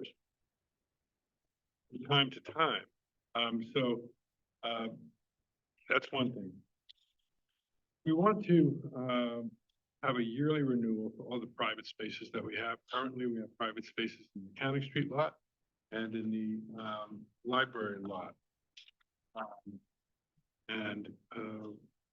We want to have it uniform. They're kind of spread out when people signed up for it all year round. It's been very difficult to manage that way. We want to make it yearly renewal, whether it's January 1st or it ends up being March 1st or whatever month. We want it to start a certain month. We also think it would be helpful if we had credit cards on file, so that it was quarterly payments were just made automatically, so long as they were holding those leased spaces. Instead of chasing people for the money, it's a waste of our time for the office that's running this. We're suggesting that we change the meter time to 4 hours instead of endless, except around the village green. This is at the parking meter rate. we find that there are some people who are feeding the meter all day long, who live locally. We want to encourage that. I think that 4 hours is sufficient for visitors in most instances. And so that's another suggestion for us to consider. I'm going to state all these, and then I think because of the hour. Yeah. Don't we debate it tonight? We need to think about it. Yeah. Everybody. We appreciate it. Yeah. Just reading it and moving on. Yeah. And, okay, we want to use, there is a lottery system in place for the spaces in the County Street and library lots. We have not been using it. That's how it's supposed to be used. That's what we want to get back to do. We want to add 2 parking spaces. This is Seaton's favorite. Add 2 parking spaces near Vermont Flannel on Elm Street, where they once existed. More than 2. And one space on each side of the crosswalk. We want to review the contractor's use of metered spaces. There's been a lot of contractors in town, both in the Mechanic Street lot and on Route 4, using up lots of spaces, and we want to review how they pay and how that's set up. We want to update the resolutions that exist concerning parking. We want to repeal 3 and 3A, they're no longer relevant, and we want to modify Resolution 5 to read businesses first for the Elm Street parking. Now, Elm Street parking is something that very few people realize was implemented. It was requested by a number of realtors. At one point, one realtor signed up for it, who's no longer here. And this is something where you would be able, for a fee, to park at any of the available spaces on Elm Street, as long as they're open. It doesn't guarantee you a spot like Mechanic Street or the library lot. We want to make sure that that was for business people first. There's 10 of those available. We need a resolution for the library lot. It's never been codified. There are 30 total reserved parking spaces from Monday through Friday use. The Mechanic Street is 16 spaces. The library lot is 4 spaces. Elm Street is 10 reserved spaces. We want to make the cost per day equivalent for these reserved spaces, equivalent to what it would be if you were at a meter. The advantage to the people reserving the spaces would be they're reserved instead of fighting for a meter space. So that cost would be $8 a day, $160 a month, $640 quarterly. It's quite a bit more than we're currently charging. What is it currently? Which would be, it's $420 a year. A year, okay. Yeah, something like that. I don't have that in front of me right now, but it's along those lines. We want to provide one 15-minute, on Elm Street, exactly 1/2 of that for those 10 spaces. Charge 1/2 of that charge. Because it's not guaranteed. Because it's not guaranteed, though, get there early enough. Now, also, those cards that allow that could be shared between, if you're in a business and say it's a real estate business, someone else in the office wants to use it that day, they get the card. It's not limited to your license plate. Same for the other lots. Provide one 15-minute parking space in front of the Welcome Center next to the handicap space, similar to post office parking, so that the busy times, there's always a space available. Someone who wants to run in, use the restroom facility, ask a quick question at the Chamber of Commerce. We think that's a good idea. And we'd like to create a village parking map for residents as well as visitors. A lot of people don't realize that the elementary school lot is available on weekends and holidays and summertime. And show them exactly where they can park, including stand. We want to make that available by both QR code Mr. Giard. Non-paper, No need paper. Maybe a little bit of, recycled paper. Put on I don't know what that gave. Or money. But anyway, these are things I'd like us all to think about. And I'd like it to be on the agenda for next month. Make some. Earlier. decision. Or earlier. Early in the agenda. Yes. Yeah. Yes. He won this one. Yes, it was. Thank you, So- guys. I know you've put a lot of work. I had into one it. question. Why six? Joe's Free like- parking after 5 PM, right? And you're talking about making it 6 PM? We stop at 4 PM. We're talking about 4 making it 6 PM. What is it, Joe? Sorry. It's 4 PM currently. Right. So it's free parking after 4 PM and you want it to be 6 PM? Yes. And most of the stores close at 5 or? No, Yeah, about 5. There's some stores. I'm open in summer. I'm open till 6. Some And there's parts of the restaurants. week. Well, there's restaurants. Restaurants are open. So there is need. And, you know, at the quiet times of year, it's different, but to make it uniform year round, that's our suggestion. Okay, so trustees, your homework is to look at these things and think about them. Yes, Joe? Couple comments. We'd also talked about making a 30-minute loading unloading zone on the back wall of Mechanic Street. Okay. That's something else. For one of those spaces. 3 and 3A are just a no-brainer to repeal. We don't currently have credit card for the parking spaces for the employee lots. They're check or cash only.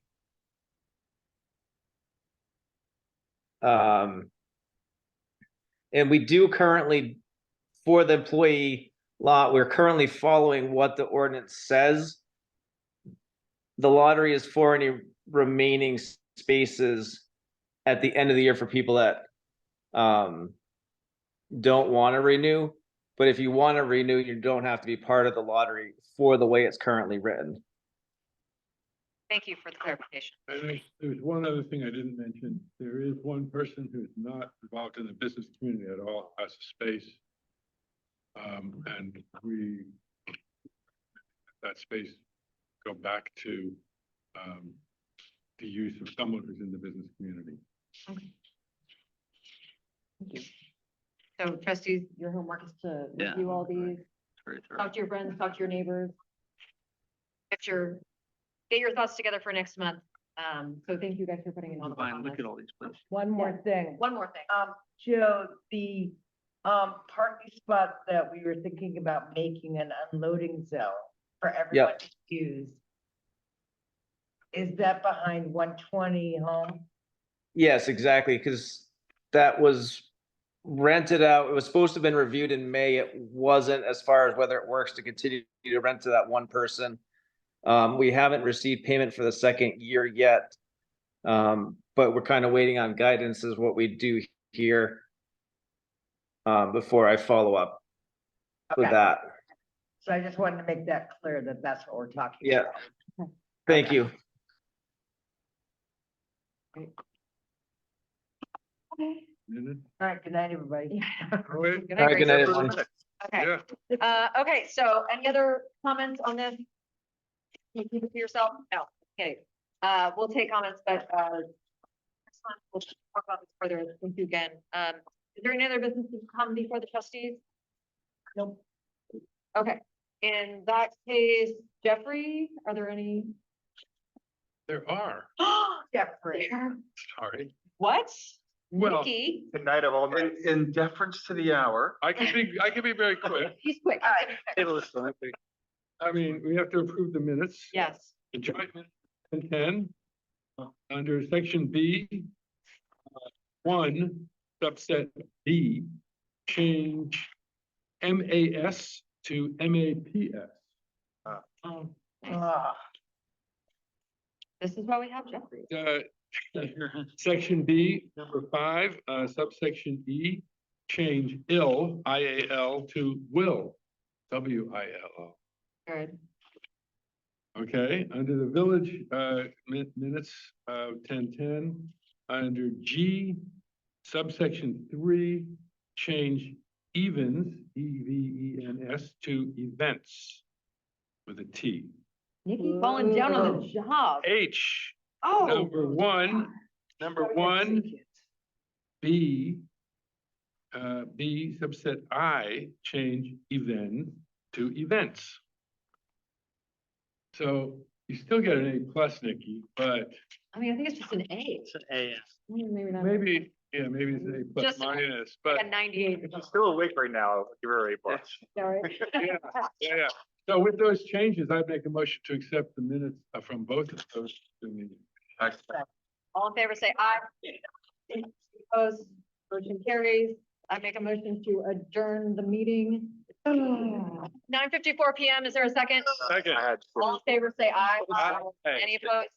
Motion carries. Thank you all.